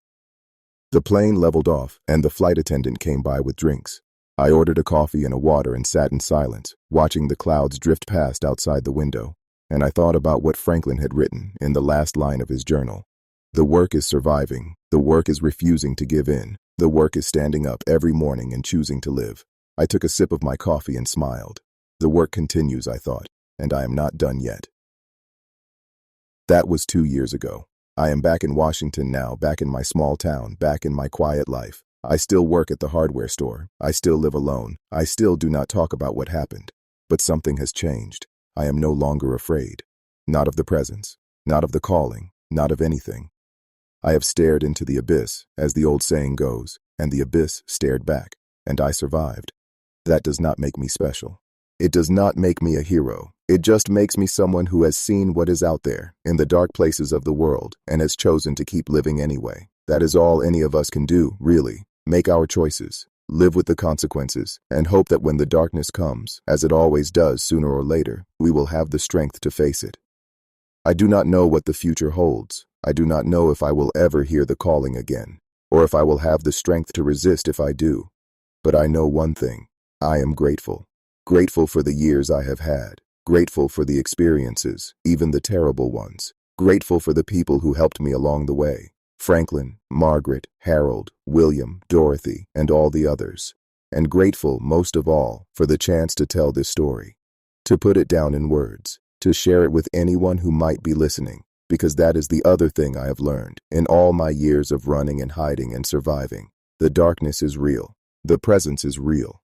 The places exist, and they are dangerous, and they do not forgive. But we are not alone. We have each other. We have our stories. We have the memory of everyone who has faced the darkness before us and survived. And as long as we remember, as long as we tell the stories and pass them on, the darkness cannot win. It can take our bodies. It can absorb our minds. But it cannot take our words. It cannot silence our voices. It cannot erase the record of our existence. And that, in the end, is the only immortality that matters, not the eternity the presence offers, not the absorption, the preservation, the endless continuation within a collective consciousness. Just this. Words on a page, a story told, a memory preserved. My name is Samuel Whitmore. I was a ranger in the Tongass National Forest. I encountered something I cannot explain, and I survived. That is my story, and now it is yours. The windshield wipers were losing the fight. Rain smeared the world into long, useless streaks of gray, and the Park Service F-250 slid along the road like it did not fully trust the ground beneath it. Sugarland stretched ahead as a black ribbon, slick and shining, the tires searching for grip every time I touched the brakes. The radio spat static, sharp and angry, until Cassidy's voice clawed through it in broken pieces. A family of 4. Missing. Schoolhouse Gap Trail. Dark had already settled in, the kind that presses close and listens. I tightened my hands on the wheel and kept driving, knowing this night was not going to let me turn back. My name is Earl Whitmore, and I have been a ranger in the Great Smoky Mountains for 23 years. I have seen hikers wander off trails and emerge 3 days later, dehydrated but alive. I have recovered bodies from cliffs, from rivers, from places so deep in the wilderness that even the maps seem to forget them. I have heard the stories the old-timers tell around fires, stories about things that live between the trees, things that do not have names because naming them would make them too real. I never believed those stories, not until the Hargrove family vanished, and I found what they left behind. The Hargroves were from Ohio, Walter and Mildred, both in their early 40s, and their 2 children, a boy named Theodore, who was 12, and a girl named Constance, who had just turned 9. They had checked in at the visitor center that morning, signed the trail register with neat handwriting, and told the volunteer at the desk that they planned to hike to Schoolhouse Gap and back before sunset. Simple, safe. A trail I had walked 100 times without incident. But sunset came and went, and the Hargroves did not return to their campsite. Their rented minivan sat alone in the parking lot, rain pooling on its roof, and when the campground host called it in, Cassidy pulled me off my patrol and sent me into the dark. I parked at the trailhead and killed the engine. The rain had slowed to a mist, but the air felt heavy, thick with moisture and something else I could not name. I grabbed my flashlight, checked my radio, and stepped out into the night. The forest swallowed the beam of my light within 20 feet, the trees standing like silent witnesses, their branches heavy with water. I called out the names of the Hargroves, my voice echoing off the mountains and returning to me distorted, as if the forest was mocking my efforts. No response. Nothing but the drip of rain and the distant rush of a swollen creek. I started up the trail, my boots sinking into mud that grabbed at my ankles like desperate hands. The mist curled around the trees, ghostly fingers reaching for my face, and I found myself holding my breath at every turn, expecting to see something standing in the darkness. The Smokies have always felt alive to me, not in the way that other forests feel alive with birds and deer and the chatter of squirrels, but alive in a deeper sense, as if the mountains themselves are watching, waiting, remembering. That night, the watching felt closer than ever. That night, I could feel eyes on my back. An hour into the hike, I found the first sign of the Hargroves. A child's shoe, pink with white laces, lying in the center of the trail as if it had been placed there deliberately. I picked it up and turned it over in my hands, searching for blood or damage, but it was pristine except for the mud on its sole. Constance's shoe. I called her name, louder now, desperation creeping into my voice. The forest answered with silence. I radioed Cassidy and told her what I had found. She said she was sending backup, but the nearest team was an hour away, maybe more with the roads in this condition. I told her I was going to keep moving. She hesitated, and I heard the concern in her static-laced voice, but she knew better than to argue. In the Smokies, time is the enemy. Every minute a person is lost is a minute closer to hypothermia, to injury, to something worse. I pressed on. The trail climbed higher, winding through stands of hemlock and rhododendrons so thick that my flashlight could not penetrate them. The mist grew denser, and I began to see shapes in it, suggestions of movement that vanished when I turned my head. I told myself it was my imagination, the product of exhaustion and adrenaline, but my hand found its way to the bear spray on my belt and stayed there. Bears do not usually bother humans in these mountains, but there are other things in the forest, things that hikers glimpse from the corners of their eyes and never speak of afterward because they do not want to be called crazy. At the 2-mile marker, I found Walter Hargrove's jacket. It was draped over a fallen log, its sleeves arranged as if someone had carefully removed it and laid it out to dry. I checked the pockets and found a wallet, a set of car keys, and a folded piece of paper. I unfolded the paper and held my flashlight close. It was a note, written in shaky handwriting that barely resembled the neat script from the trail register. The note said only 3 words: "We are being followed." My blood went cold. I scanned the forest around me, my flashlight cutting wild arcs through the mist, but I saw nothing, heard nothing. The silence was absolute, the kind of silence that should not exist in a forest at night. No insects, no owls, not even the drip of rain. just the pounding of my own heart and the rasp of my own breath. I called the Hargroves' names again, and this time, something answered. It was not a voice. Not exactly. It was a sound that came from everywhere and nowhere at once, a low vibration that I felt in my chest more than heard with my ears. It rose and fell like breathing, like something impossibly large drawing air into lungs that had no business existing. The sound lasted perhaps 10 seconds, and then it stopped, leaving behind a silence that felt like a wound. I stood frozen on the trail, every instinct screaming at me to run, to get back to my truck and drive until the mountains were nothing but a memory in my rearview mirror. But I thought of Theodore and Constance, of 2 children somewhere in this darkness, frightened and alone, and I forced my legs to move. I have always believed that courage is not the absence of fear, but the decision to act in spite of it. That night, I discovered just how much fear a person can carry and still keep walking. The trail leveled out as I approached the gap, and the mist began to thin. I could see farther now, maybe 30 or 40 feet, and what I saw made me stop in my tracks. There was a structure ahead, just off the trail to the left, a cabin that I had never noticed in all my years of patrolling this area. It was old, impossibly old, its logs blackened with age and its roof sagging under the weight of decades of neglect. There was a single window facing the trail, and through that window I could see the flicker of light. I approached slowly, my hand still on my bear spray, my flashlight trained on the cabin door. The door was ajar, hanging crookedly on rusted hinges, and from inside came the smell of smoke and something else, something organic and wrong, like meat left too long in the sun. I called out, identifying myself as a ranger, asking if anyone was inside. The flickering light continued, but no one answered. I pushed the door open with the toe of my boot and stepped inside. The cabin was a single room, maybe 15 feet square, with a dirt floor and walls lined with shelves. The shelves held jars, dozens of them, filled with liquids of various colors, and floating in those liquids were things I did not want to examine too closely. The light came from a candle on a rough wooden table in the center of the room, and sitting at that table, facing away from me, was a figure in a dark coat. I called out again, louder this time, and the figure did not move. I circled the table slowly, my flashlight joining the candle's glow, and when I saw the figure's face, I had to bite down on my own tongue to keep from screaming. It was not a person. It was a thing made to look like a person, a construction of sticks and mud and animal bones arranged in the rough shape of a human body. Its face was a wooden mask, crudely carved, with empty holes where the eyes should be, and hanging from its neck on a length of frayed rope was Mildred Hargrove's wedding ring. I took the ring with trembling hands and backed out of the cabin. I did not want to turn my back on that thing at the table, even though I knew it was not alive, could not be alive. I stepped onto the trail and took a deep breath of the cold mountain air, trying to clear the stench of the cabin from my lungs. My radio crackled, and Cassidy's voice came through, asking for my status. I told her where I was. I told her about the cabin. I told her about the ring. She was quiet for a long moment, and then she said something that made the hair on the back of my neck stand up.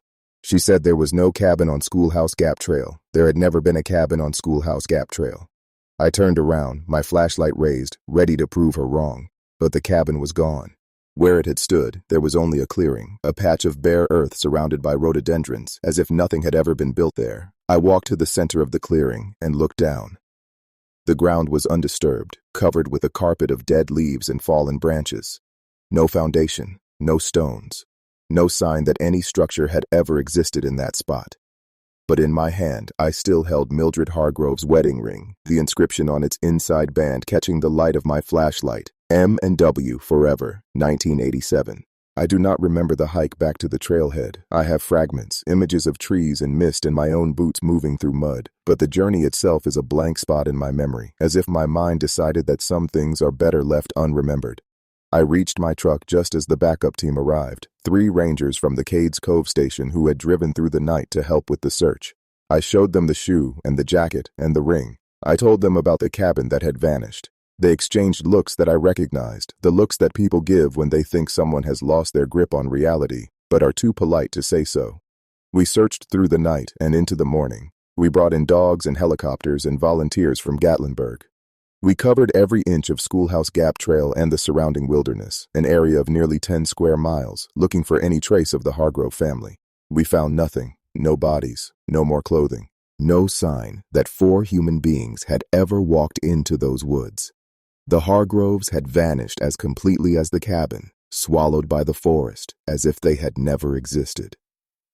The investigation lasted 2 weeks. Detectives from Sevier County interviewed the campground host, the volunteer at the visitor center, other hikers who had been on the trail that day. They traced the Hargroves' movements from Ohio to Tennessee, documented every stop they had made along the way, built a timeline so detailed that they could account for every hour of the family's last day. But the timeline ended at the trailhead, at the moment when Walter and Mildred and Theodore and Constance stepped out of their minivan and started up the path to Schoolhouse Gap. After that, there was only silence. The case was eventually classified as a missing persons investigation, though everyone involved knew that classification was a formality. In the mountains, missing persons are usually found within 72 hours, one way or another. The Hargroves were never found at all. Their minivan was towed, their campsite was cleared, their names were added to a list that I kept in a locked drawer in my office, a list of people who had walked into the Great Smoky Mountains and never walked out. By the time I added the Hargroves, there were 17 names on that list. 17 mysteries that the forest had decided to keep for itself. I should have let it go. I should have filed my reports, attended the debriefings, and moved on with my duties the way I had after every other disappearance. But I could not stop thinking about the cabin. I could not stop seeing that wooden figure sitting at its table, Mildred's ring hanging from its neck like a trophy. I could not stop hearing that sound, that impossible breathing that had seemed to come from the forest itself.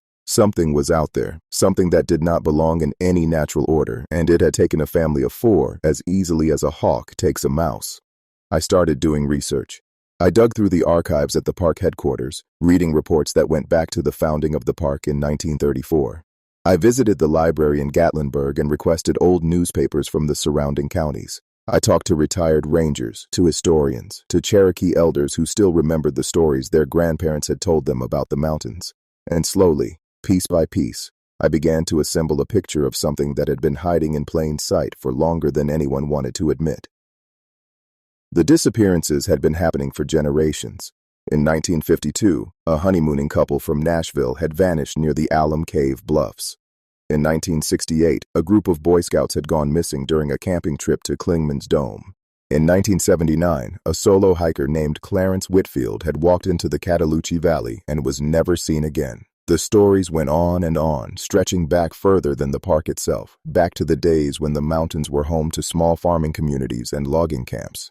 In 1891, an entire family of 7, the Thorntons, had disappeared from their cabin near what is now the Roaring Fork Motor Nature Trail.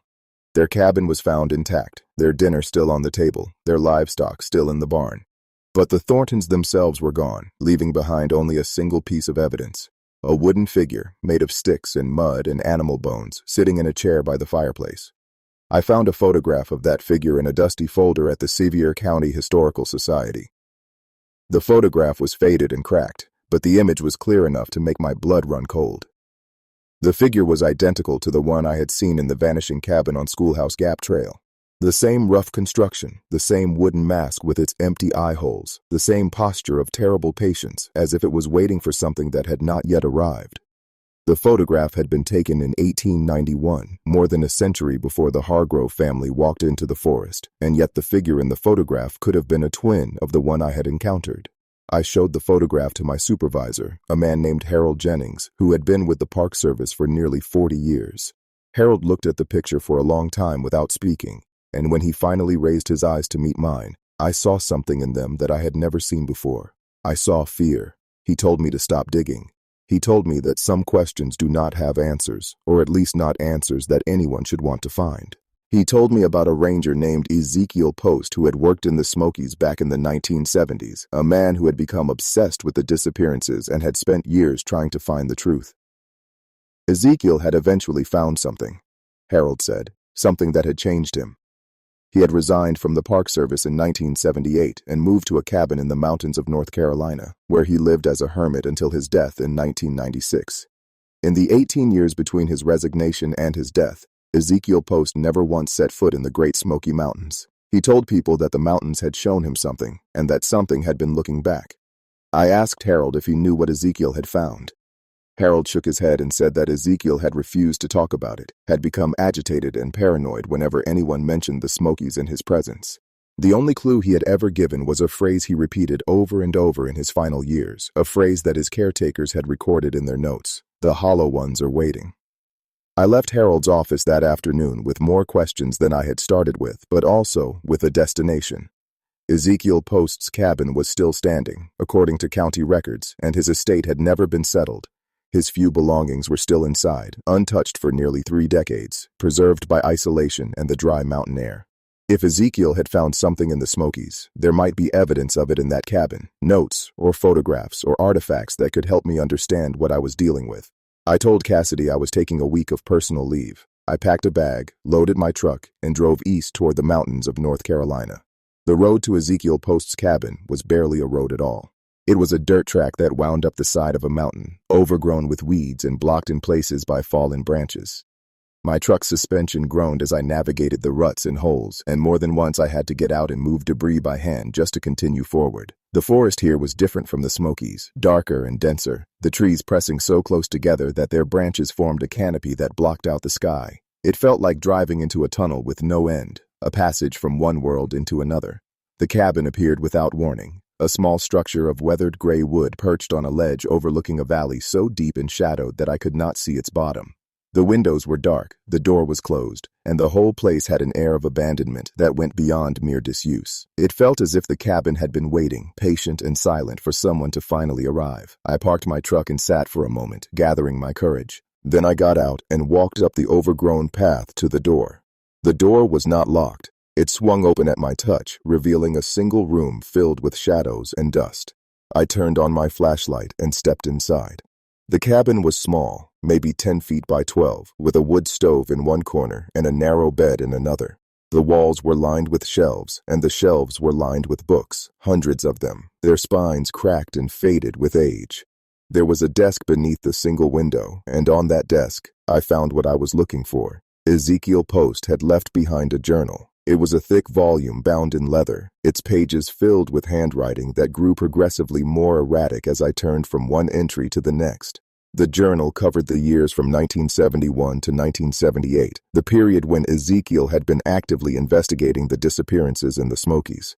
I sat down at the desk, turned on the lamp that somehow still worked after all these years, and began to read. The early entries were methodical, almost clinical. Ezekiel had been a careful researcher, documenting every disappearance he could find, mapping the locations, looking for patterns.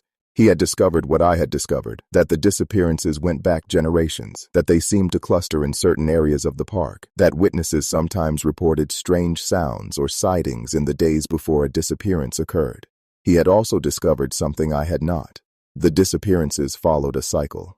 Every 19 years, Ezekiel wrote, the forest takes its due. He had traced the cycle back to the earliest recorded disappearance, a Cherokee woman who had vanished from her village in 1798, and he had tracked it forward through history, noting how each cycle seemed to last for approximately 1 year before falling dormant again. During active years, the disappearances increased dramatically, sometimes numbering in the dozens. During dormant years, they slowed to a trickle or stopped altogether. The pattern was too consistent to be coincidental. Something was waking in those mountains, something that hungered in 19-year intervals, and when it woke, people died. As I read further into the journal, Ezekiel's tone began to change. The clinical detachment gave way to something more personal, more urgent. He described expeditions into remote areas of the park, areas that most rangers avoided because of their difficulty and their reputation.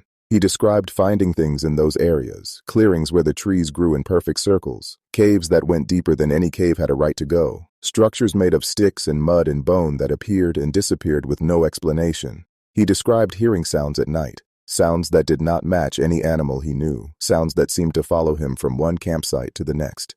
And he described seeing the hollow ones. That was the phrase Harold had mentioned, the phrase that Ezekiel repeated in his final years. The hollow ones are waiting. In the journal, Ezekiel described them in vivid, terrifying detail. They were figures that looked almost human, but were not. They moved through the forest at night, silent and purposeful, their bodies jerking and twitching as if controlled by invisible strings. They had no faces, or rather, they had faces that were blank, smooth expanses of pale flesh with no features at all. They gathered in groups, standing motionless among the trees, and they watched. They always watched. Ezekiel believed they were scouts or servants, extensions of something larger, something that slept beneath the mountains and used them as its eyes and hands. The final entries in the journal were almost illegible, the handwriting so shaky and cramped that I had to hold the pages close to my face to decipher them. Ezekiel had found something in 1978, something in a cave near Charlie's Bunyan, a rocky outcrop on the Appalachian Trail. He did not describe what he found in detail, but he described his reaction to it. He wrote about running, about fleeing through the forest in blind panic, about reaching his truck and driving for hours without stopping. He wrote about the dreams that followed, dreams of standing in a great darkness while something moved toward him, something so vast and ancient that his mind could not process its shape. And he wrote, in the very last entry, that he was leaving the park forever, that he could not stay in a place where he had seen what slept beneath the trees. Below the final entry, Ezekiel had drawn a map. It was crude, sketched in haste, but I recognized the landmarks. It showed a path from Newfound Gap to Charlie's Bunyan, and then another path, one not marked on any official trail map, that led from Charlie's Bunyan into the wilderness toward a location marked only with a single word: source. I closed the journal and sat in silence as the daylight faded outside the cabin's window. I understood now why Harold had warned me to stop digging. I understood why Ezekiel had fled and never returned. The mountains held something terrible, something that defied explanation, and I was drawing closer to it with every question I asked. The smart thing to do would be to leave, to put the journal back where I found it and drive away and never think about the Smokies again. But I thought about the Hargroves, about Theodore and Constance, about 17 names in a locked drawer, and I knew that I could not walk away. If there was a source to all this suffering, I had to find it. I had to understand it. And if there was any way to stop it, I had to try. I spent that night in Ezekiel's cabin, lying on his narrow bed with the journal clutched to my chest. I did not sleep well. The mountain was too quiet, the silence too complete, and every time I closed my eyes, I saw wooden masks with empty eye holes staring at me from the darkness. When morning finally came, I packed my things, took the journal, and drove back toward the Smokies. I had a map now, and I had a destination. I was going to find what Ezekiel had found in that cave near Charlie's Bunyan. I did not tell anyone where I was going. I told Cassidy that I was extending my leave, told her that I needed more time to deal with some personal matters. She did not ask questions, though I could hear the concern in her voice. She had known me long enough to recognize when I was hiding something, but she also knew me well enough to know that I would tell her when I was ready. I was grateful for her trust, even as I wondered if I was betraying it by going into the forest alone. The hike to Charlie's Bunyan took most of a day. The trail was steep and rocky, climbing through dense forest before emerging onto the exposed ridgeline where the bunyan jutted out like a fist of broken stone. I stood on that outcrop as the sun began to set, looking out over miles of unbroken wilderness, and I felt the enormity of what I was attempting. The mountains went on forever, ridge after ridge fading into the blue distance, and somewhere in all that vastness was something that had been taking people for centuries. Finding it seemed impossible. Surviving the finding seemed even more so. But Ezekiel's map was clear. From Charlie's Bunyan, I needed to leave the trail and head northeast, following a creek bed that would eventually lead to a ravine. At the head of the ravine was a cave, and in that cave was the source. I checked my gear, tightened the straps on my pack, and stepped off the trail into the wilderness. The forest closed around me like a door shutting. Within minutes, the trail was invisible behind me, swallowed by undergrowth and the failing light. I followed the creek as Ezekiel had instructed, scrambling over moss-covered boulders and wading through sections where the water ran too deep to avoid.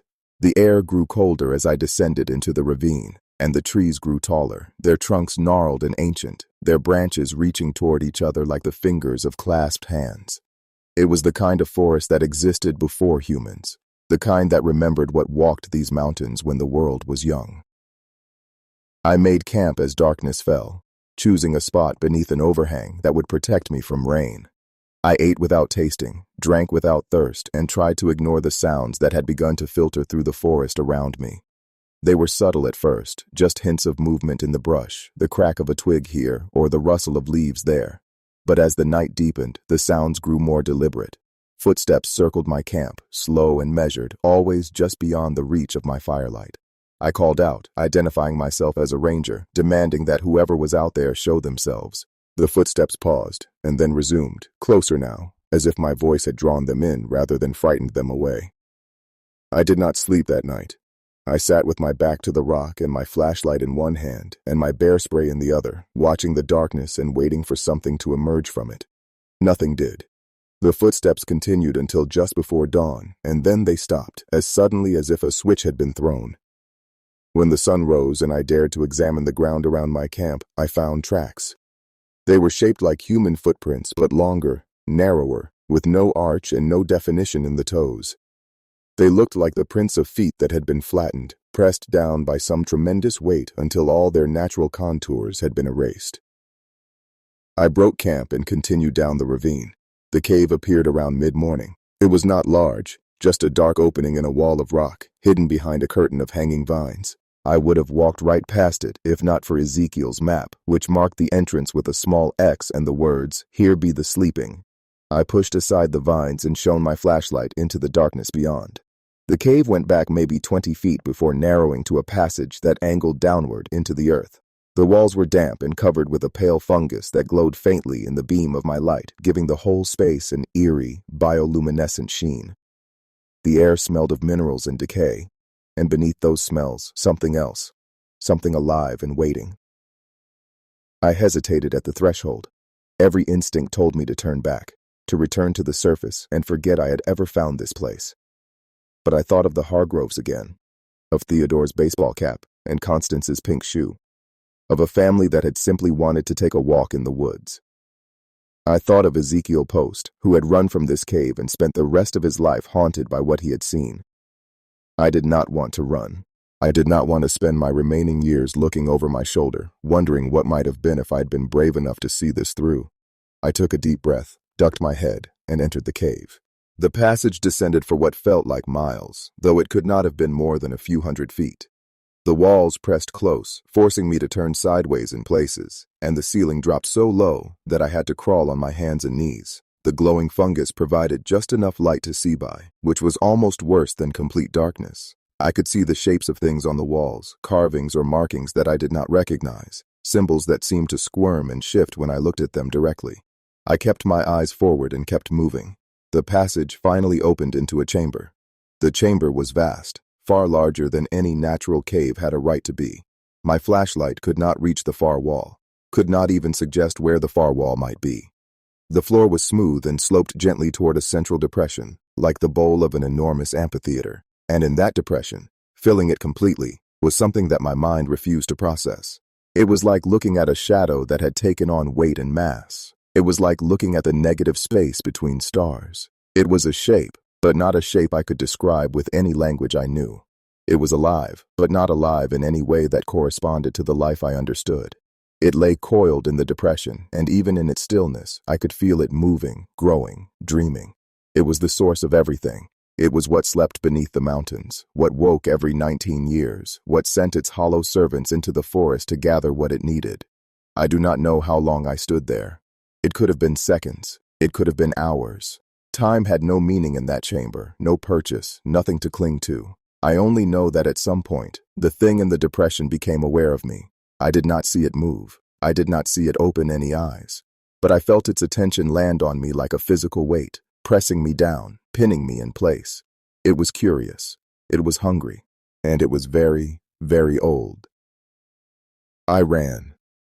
I do not remember the passage back to the surface. I do not remember scrambling out of the cave or pushing through the vines or climbing up the ravine.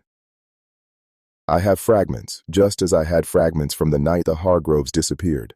But the journey itself is a blur of panic and darkness and the absolute certainty that something was following me.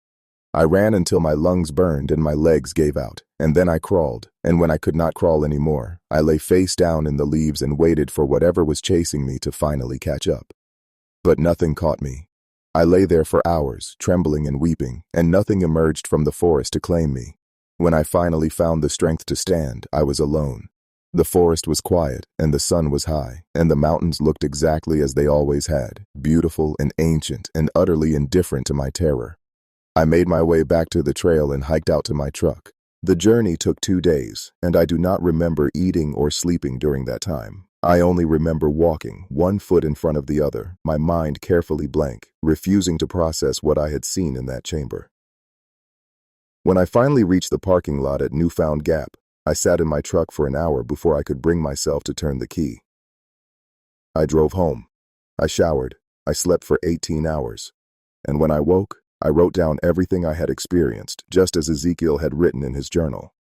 I wrote about the cave and the chamber and the thing in the depression. I wrote about the hollow ones and their blank faces. I wrote about the cycle, 19 years of sleeping and 1 year of waking, and about the terrible hunger that drove it all. And then I did something that Ezekiel had not done. I started making a plan. I knew that I could not face the thing beneath the mountains alone. Whatever it was, whatever power it possessed, it was beyond anything a single person could challenge. But I also knew that running was not an option. The cycle was continuing. People were still disappearing, and if Ezekiel's calculations were correct, we were entering an active year, a period when the disappearances would accelerate until the thing's hunger was satisfied. I needed help. I needed people who understood what we were dealing with, people who had seen the hollow ones or survived encounters with the forces that served the sleeping thing. I needed, in short, to find others like me. The search took months. I combed through old reports and newspaper archives looking for cases where witnesses had described phenomena similar to what I had experienced. I reached out to former rangers, to historians, to anyone who might have knowledge of the deeper mysteries of the Smokies. Most of my inquiries went unanswered or were answered with polite dismissals. A few led to conversations that went nowhere, interviews with people who had experienced strange things but were not willing to discuss them further. But slowly, person by person, I began to assemble a group. The first to join me was a woman named Clementine Barkley, a retired schoolteacher from Maryville who had lost her brother in the mountains in 1959. She had been 12 years old at the time, and she had never stopped searching for answers. Her brother, a young man named Ernest, had gone fishing on a remote stretch of Little River and had never returned. His body was never found, but Clementine had found something else. 3 days after Ernest's disappearance, walking the banks of the river where he had last been seen, she had encountered one of the hollow ones. She told me about it in her kitchen, over cups of coffee that went cold as she talked. The hollow one had been standing in the river, she said, up to its waist in the current, its blank face turned toward her. It had not moved. Not even when she screamed and ran, but she had felt its attention, the same crushing weight that I had felt in the cave. She had never told anyone about it, not her parents, not her husband, not her children. She had carried the memory alone for more than 60 years, and hearing my story was the first time she had ever felt believed. The second to join was a man named Obadiah Fletcher, a Cherokee historian who had devoted his life to preserving the stories and traditions of his people. Obadiah knew more about the mountains than anyone I had ever met, and he knew about the thing beneath them. His people had a name for it, a name that translated roughly as the one who waits. According to Cherokee legend, the one who waits had been here since before the mountains themselves, since before the land rose from the sea. It had made a bargain with the first people who lived here, a bargain that required tribute in exchange for peace. The tribute was taken every generation, and in return, the mountains remained safe for everyone else. Obadiah believed that the bargain had been broken. Somewhere in history, someone had failed to pay the tribute, and the one who waits had grown angry. It no longer accepted what was offered. It took what it wanted, when it wanted, and its hunger had grown with every passing cycle. The disappearances were not random, Obadiah said. They were punishments, reminders, warnings of what would happen if the debt remained unpaid. The third to join was a young man named Sebastian Reed, a graduate student in folklore who had been researching Appalachian legends for his dissertation. Sebastian had come across references to the one who waits in obscure sources, mentions of it in the journals of early settlers and the oral traditions of mountain communities. He had initially dismissed these references as superstition, the product of isolated communities making sense of unexplained tragedies. But then he had visited the Smokies to conduct field research, and on his very first night in the mountains, he had heard the breathing. It had come from all around him, Sebastian told me, rising and falling like the tide. It had lasted for hours, and in the morning, his campsite had been surrounded by tracks, the same flattened footprints I had found around my own camp. He had packed up immediately and driven back to Knoxville, but he could not stop thinking about what he had heard. When he came across my queries in the course of his research, he had reached out immediately. The four of us met for the first time in a diner in Townsend, a small town on the western edge of the park. We sat in a back booth with the blinds drawn and talked for hours, sharing our experiences and comparing our knowledge. By the end of the conversation, we had agreed on two things. First, the thing beneath the mountains was real, and it was waking.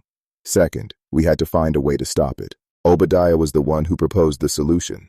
His people had stories, he said, about others who had faced the one who waits, ancestors who had found ways to appease its hunger without sacrificing human lives.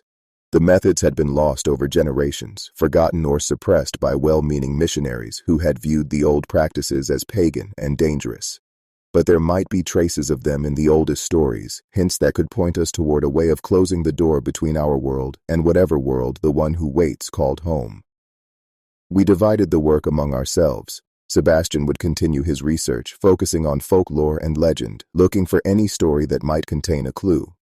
Clementine would search the historical records, trying to find accounts of past cycles and how they had been ended. I would continue my exploration of the park, mapping the locations of disappearances and looking for patterns that might reveal the boundaries of the thing's influence. And Obadiah would consult with the elders of his tribe, seeking any knowledge that might have survived the centuries. We agreed to meet again in 1 month, and we went our separate ways. The next 4 weeks were the most intense of my life. I requested a leave of absence from my job, citing personal reasons, and I threw myself into the work with a desperation that bordered on obsession. I hiked every trail in the park, visited every location where a disappearance had been recorded, and documented every anomaly I encountered. I found more of the wooden figures scattered throughout the wilderness, some ancient and others recently made. I found more of the clearings where the trees grew in perfect circles, places where the forest felt wrong in ways I could not articulate. And I found more of the tracks, the flattened footprints that seemed to appear wherever the hollow ones walked. The pattern emerged slowly, piece by piece, like a puzzle assembling itself from scattered fragments.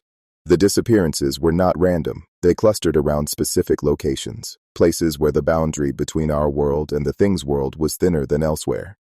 Schoolhouse Gap was one such location. So was Alum Cave Bluffs. So was Klingman's Dome and Cataloochee Valley and half a dozen other spots scattered throughout the park. These were the places where the one who waits could reach through most easily, where its servants could enter our world and do its bidding. But there was another pattern, one that I had not expected. The disappearances did not just cluster in space, they clustered in time, in specific nights that corresponded to phases of the moon. Every recorded disappearance I could find had occurred within 3 days of a new moon, when the night was darkest and the boundary between worlds was weakest. It was during these periods that the Hollow Ones became most active, most visible, most dangerous. I shared my findings with the others at our second meeting. Sebastian had found references to the moon's importance in several folk tales, descriptions of rituals that had to be performed in complete darkness to be effective. Clementine had found historical accounts of communities that had avoided traveling through the mountains during new moons, traditions that had been dismissed as superstition, but now seemed like survival strategies. And Obadiah had spoken with an elder who remembered a story about a portal, a door that opened beneath the mountains when the moon was gone and closed again when the light returned. The pieces were coming together. The one who waits was not simply a creature living beneath the mountains. It was something from another place, a place of darkness and hunger. A place that touched our world only at certain times and in certain ways. The Hollow Ones were its servants, physical manifestations of its will, sent through the door to gather what it needed. The wooden figures were markers, or perhaps anchors, things that kept the door open and allowed the thing's influence to spread. If we could find the door and close it, we might be able to stop the cycle. We might be able to save the people who would otherwise disappear. We might be able to end centuries of suffering. But first, we had to find the door. I knew where to look. The cave near Charlie's Bunyan, the place where Ezekiel had found the sleeping thing, that was where the door had to be. The chamber I had seen, the vast space that seemed to go on forever, that was not a natural formation. It was a threshold, a place where two worlds met and mingled. The thing in the depression was not simply resting. It was waiting at the door, guarding it, keeping it open until its hunger was finally satisfied. We planned our expedition for the next new moon, 3 weeks away. We gathered supplies, studied maps, and prepared ourselves for what we might encounter.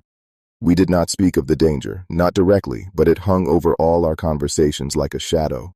We knew that we might not survive. We knew that the one who waits was aware of us, that it had felt my presence in its chamber and might be waiting for our return. But we also knew that we could not turn back. Too many people had already been lost. Too many families had been destroyed. If there was any chance of stopping the cycle, we had to take it. The night arrived. We gathered at the newfound Gap parking lot as the sun was setting, 4 people who had nothing in common except a shared determination to face something that defied understanding. Clementine was calm and steady, her 70-plus years of waiting for answers having given her a patience that the rest of us lacked. Obadiah was quiet and focused, carrying with him a bundle of items he called sacred, things that his ancestors had used in their dealings with the spirits of the mountains. Sebastian was nervous, his academic confidence replaced by a visible tremor that he could not quite control. And I was afraid, more afraid than I had ever been, but also more certain that I was exactly where I needed to be. We started down the trail as darkness fell. The forest was different at night, transformed into something ancient and alien. The trees that had been familiar during the day became looming shapes, their branches reaching for us like grasping fingers. The trail that had been so easy to follow became treacherous, rocks and roots hidden in shadows, waiting to trip the unwary. We moved in single file, our flashlights cutting weak beams through the darkness, and we did not speak. Speaking seemed wrong somehow, dangerous, as if our voices might draw attention from things that were better left unaware of our presence. The descent into the ravine took hours. By the time we reached the cave entrance, the moon had set completely, leaving a darkness so absolute that our flashlights seemed to barely penetrate it. I pushed aside the hanging vines and shone my light into the passage beyond. The pale fungus still glowed on the walls, but dimmer now, as if it too was affected by the darkness. I took a deep breath and stepped inside. The passage seemed longer than I remembered, the walls closer, the ceiling lower. I could hear the others behind me, their breathing quick and shallow, their footsteps scraping against the stone. The symbols on the walls seemed more active now, writhing and shifting in ways that made my eyes water when I looked at them. I kept my gaze forward and kept moving. We emerged into the chamber. It was exactly as I remembered it, vast and bowl-shaped, with the depression in the center where the sleeping thing lay coiled in impossible geometry. But something was different. The thing was no longer sleeping. I could feel its awareness pressing against me, a weight that went beyond the physical, a presence that seemed to fill every corner of my mind. It knew we were there. It had been waiting for us. Obadiah stepped forward and began to speak in Cherokee, his voice rising and falling in a rhythm that seemed to resonate with the walls of the chamber. The sacred items he carried began to glow, a soft light that pushed back against the darkness, and I saw the thing in the depression stir. It was waking. It was rising. The hollow ones came from the shadows. There were dozens of them, emerging from alcoves and passages that I had not noticed before, converging on our position with their jerking, puppet-like movements. Their blank faces turned toward us, and even without eyes, I could feel them seeing us, tracking us, preparing to take us. I raised my bear spray, knowing it was useless, knowing that nothing I had could harm these things, but unable to simply stand and wait for them to reach me. Clementine began to sing. It was a hymn, old and simple, something she had learned as a child in a small church in the mountains. Her voice was thin and quavering, but it cut through the darkness like a blade, and the hollow ones hesitated. They did not stop, but they slowed, their movements becoming less certain, as if her song was interfering with whatever force controlled them. Sebastian joined in, his voice finding the melody and adding to it, and I joined too. And then Obadiah, his Cherokee chant blending with our song in ways that should have been discordant, but instead felt like harmony. The thing in the depression screamed. It was not a sound that could be heard with ears. It was a sound that bypassed the senses entirely and went straight to the core of existence, a vibration of pure rage and hunger and frustration. The chamber shook. Rocks fell from the ceiling. The hollow ones collapsed, their forms dissolving into piles of sticks and mud and bone, and in the center of the room, the impossible shape of the one who waits began to thrash. Obadiah shouted something I could not understand and threw one of his sacred items toward the depression. It arced through the air, trailing light, and struck the thrashing form with an impact that sent shockwaves through the chamber. The thing screamed again, and the scream was different this time, weaker, more distant. The vast shape began to fade, to become translucent, as if it was being pulled back through the door from which it had come. But the door was not closing. I could feel it still open, a wound in the fabric of reality, a passage that the thing could use to return whenever it wished. We had heard it, but we had not stopped it. We had pushed it back, but we had not sealed it away. I ran toward the depression. I do not know what I intended to do. I had no sacred items, no ancient knowledge, no power beyond my own determination.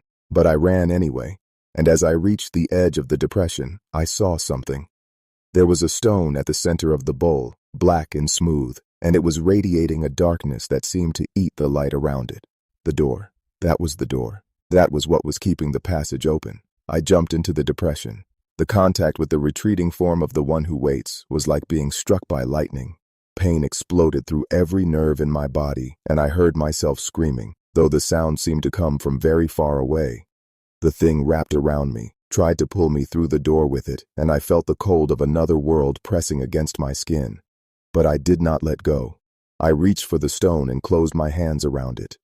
The stone was ice and fire. It was emptiness and weight. It was everything terrible I had ever experienced compressed into a single point. But I lifted it anyway, my muscles burning with the effort, and I threw it through the fading shape of the one who waits, threw it into the darkness on the other side of the door. The door closed.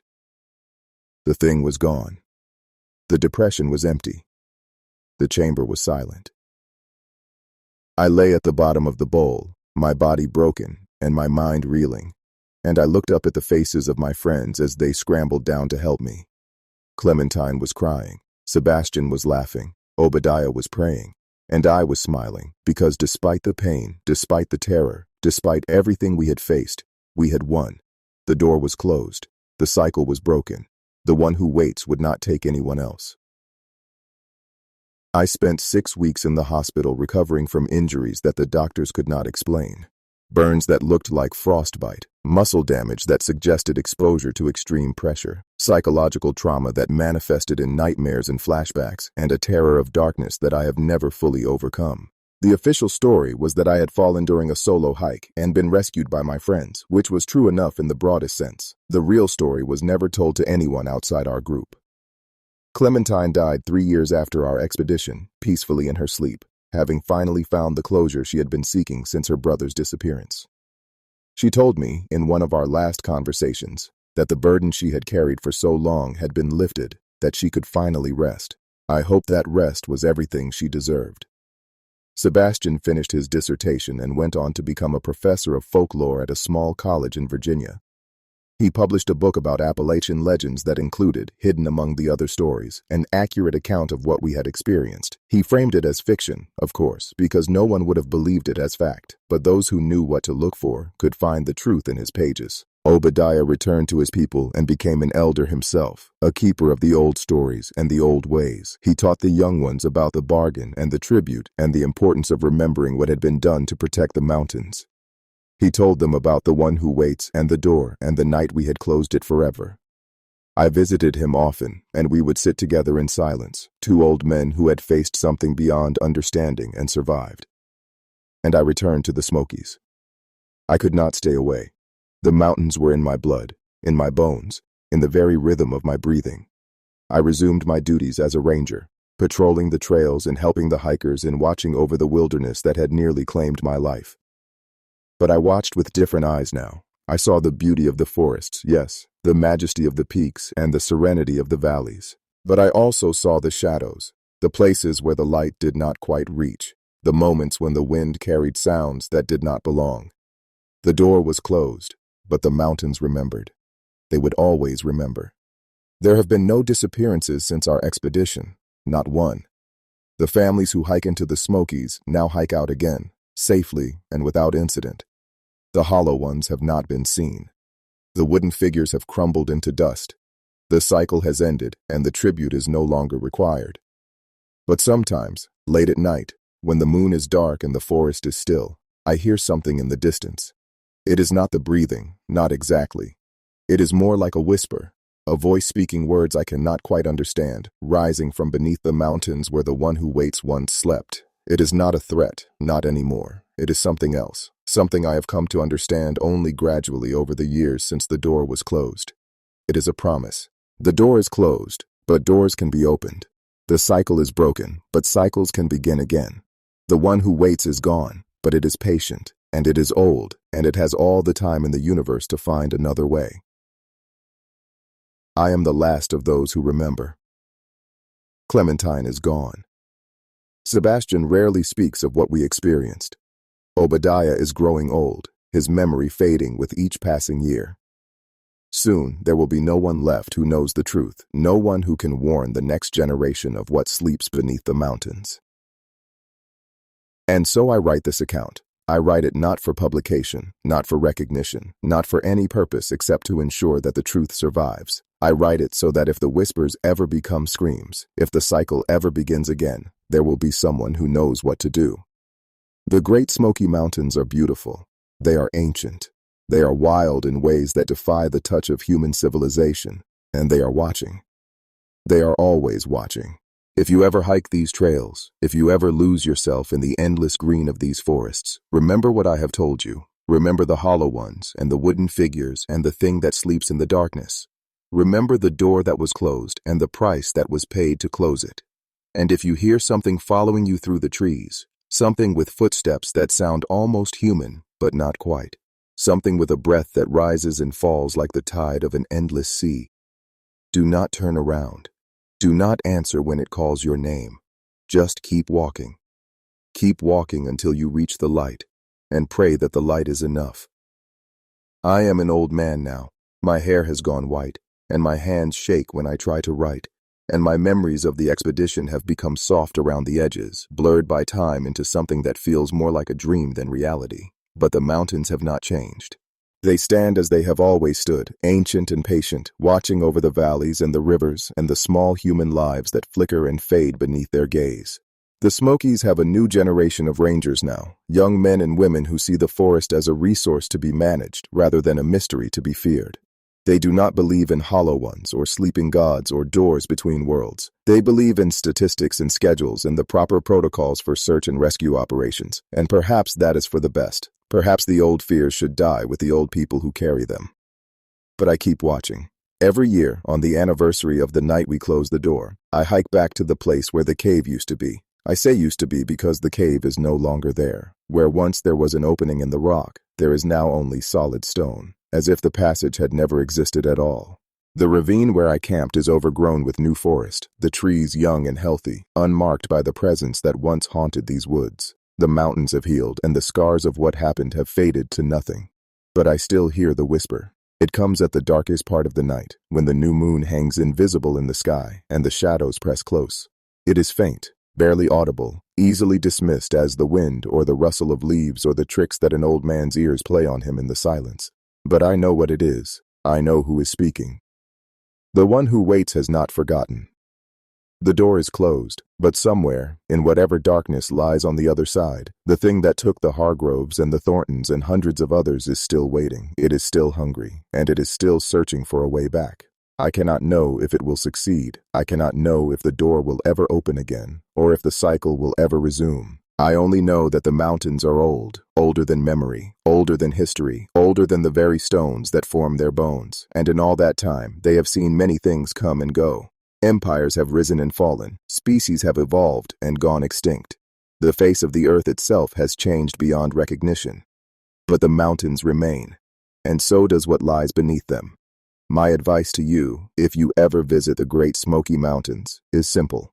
Hike the trails, take the photographs, marvel at the beauty of the waterfalls and the majesty of the ancient trees. Enjoy the peace and the solitude and the sense of connection with something larger than yourself. But do not stray from the path. Do not go into the forest after dark.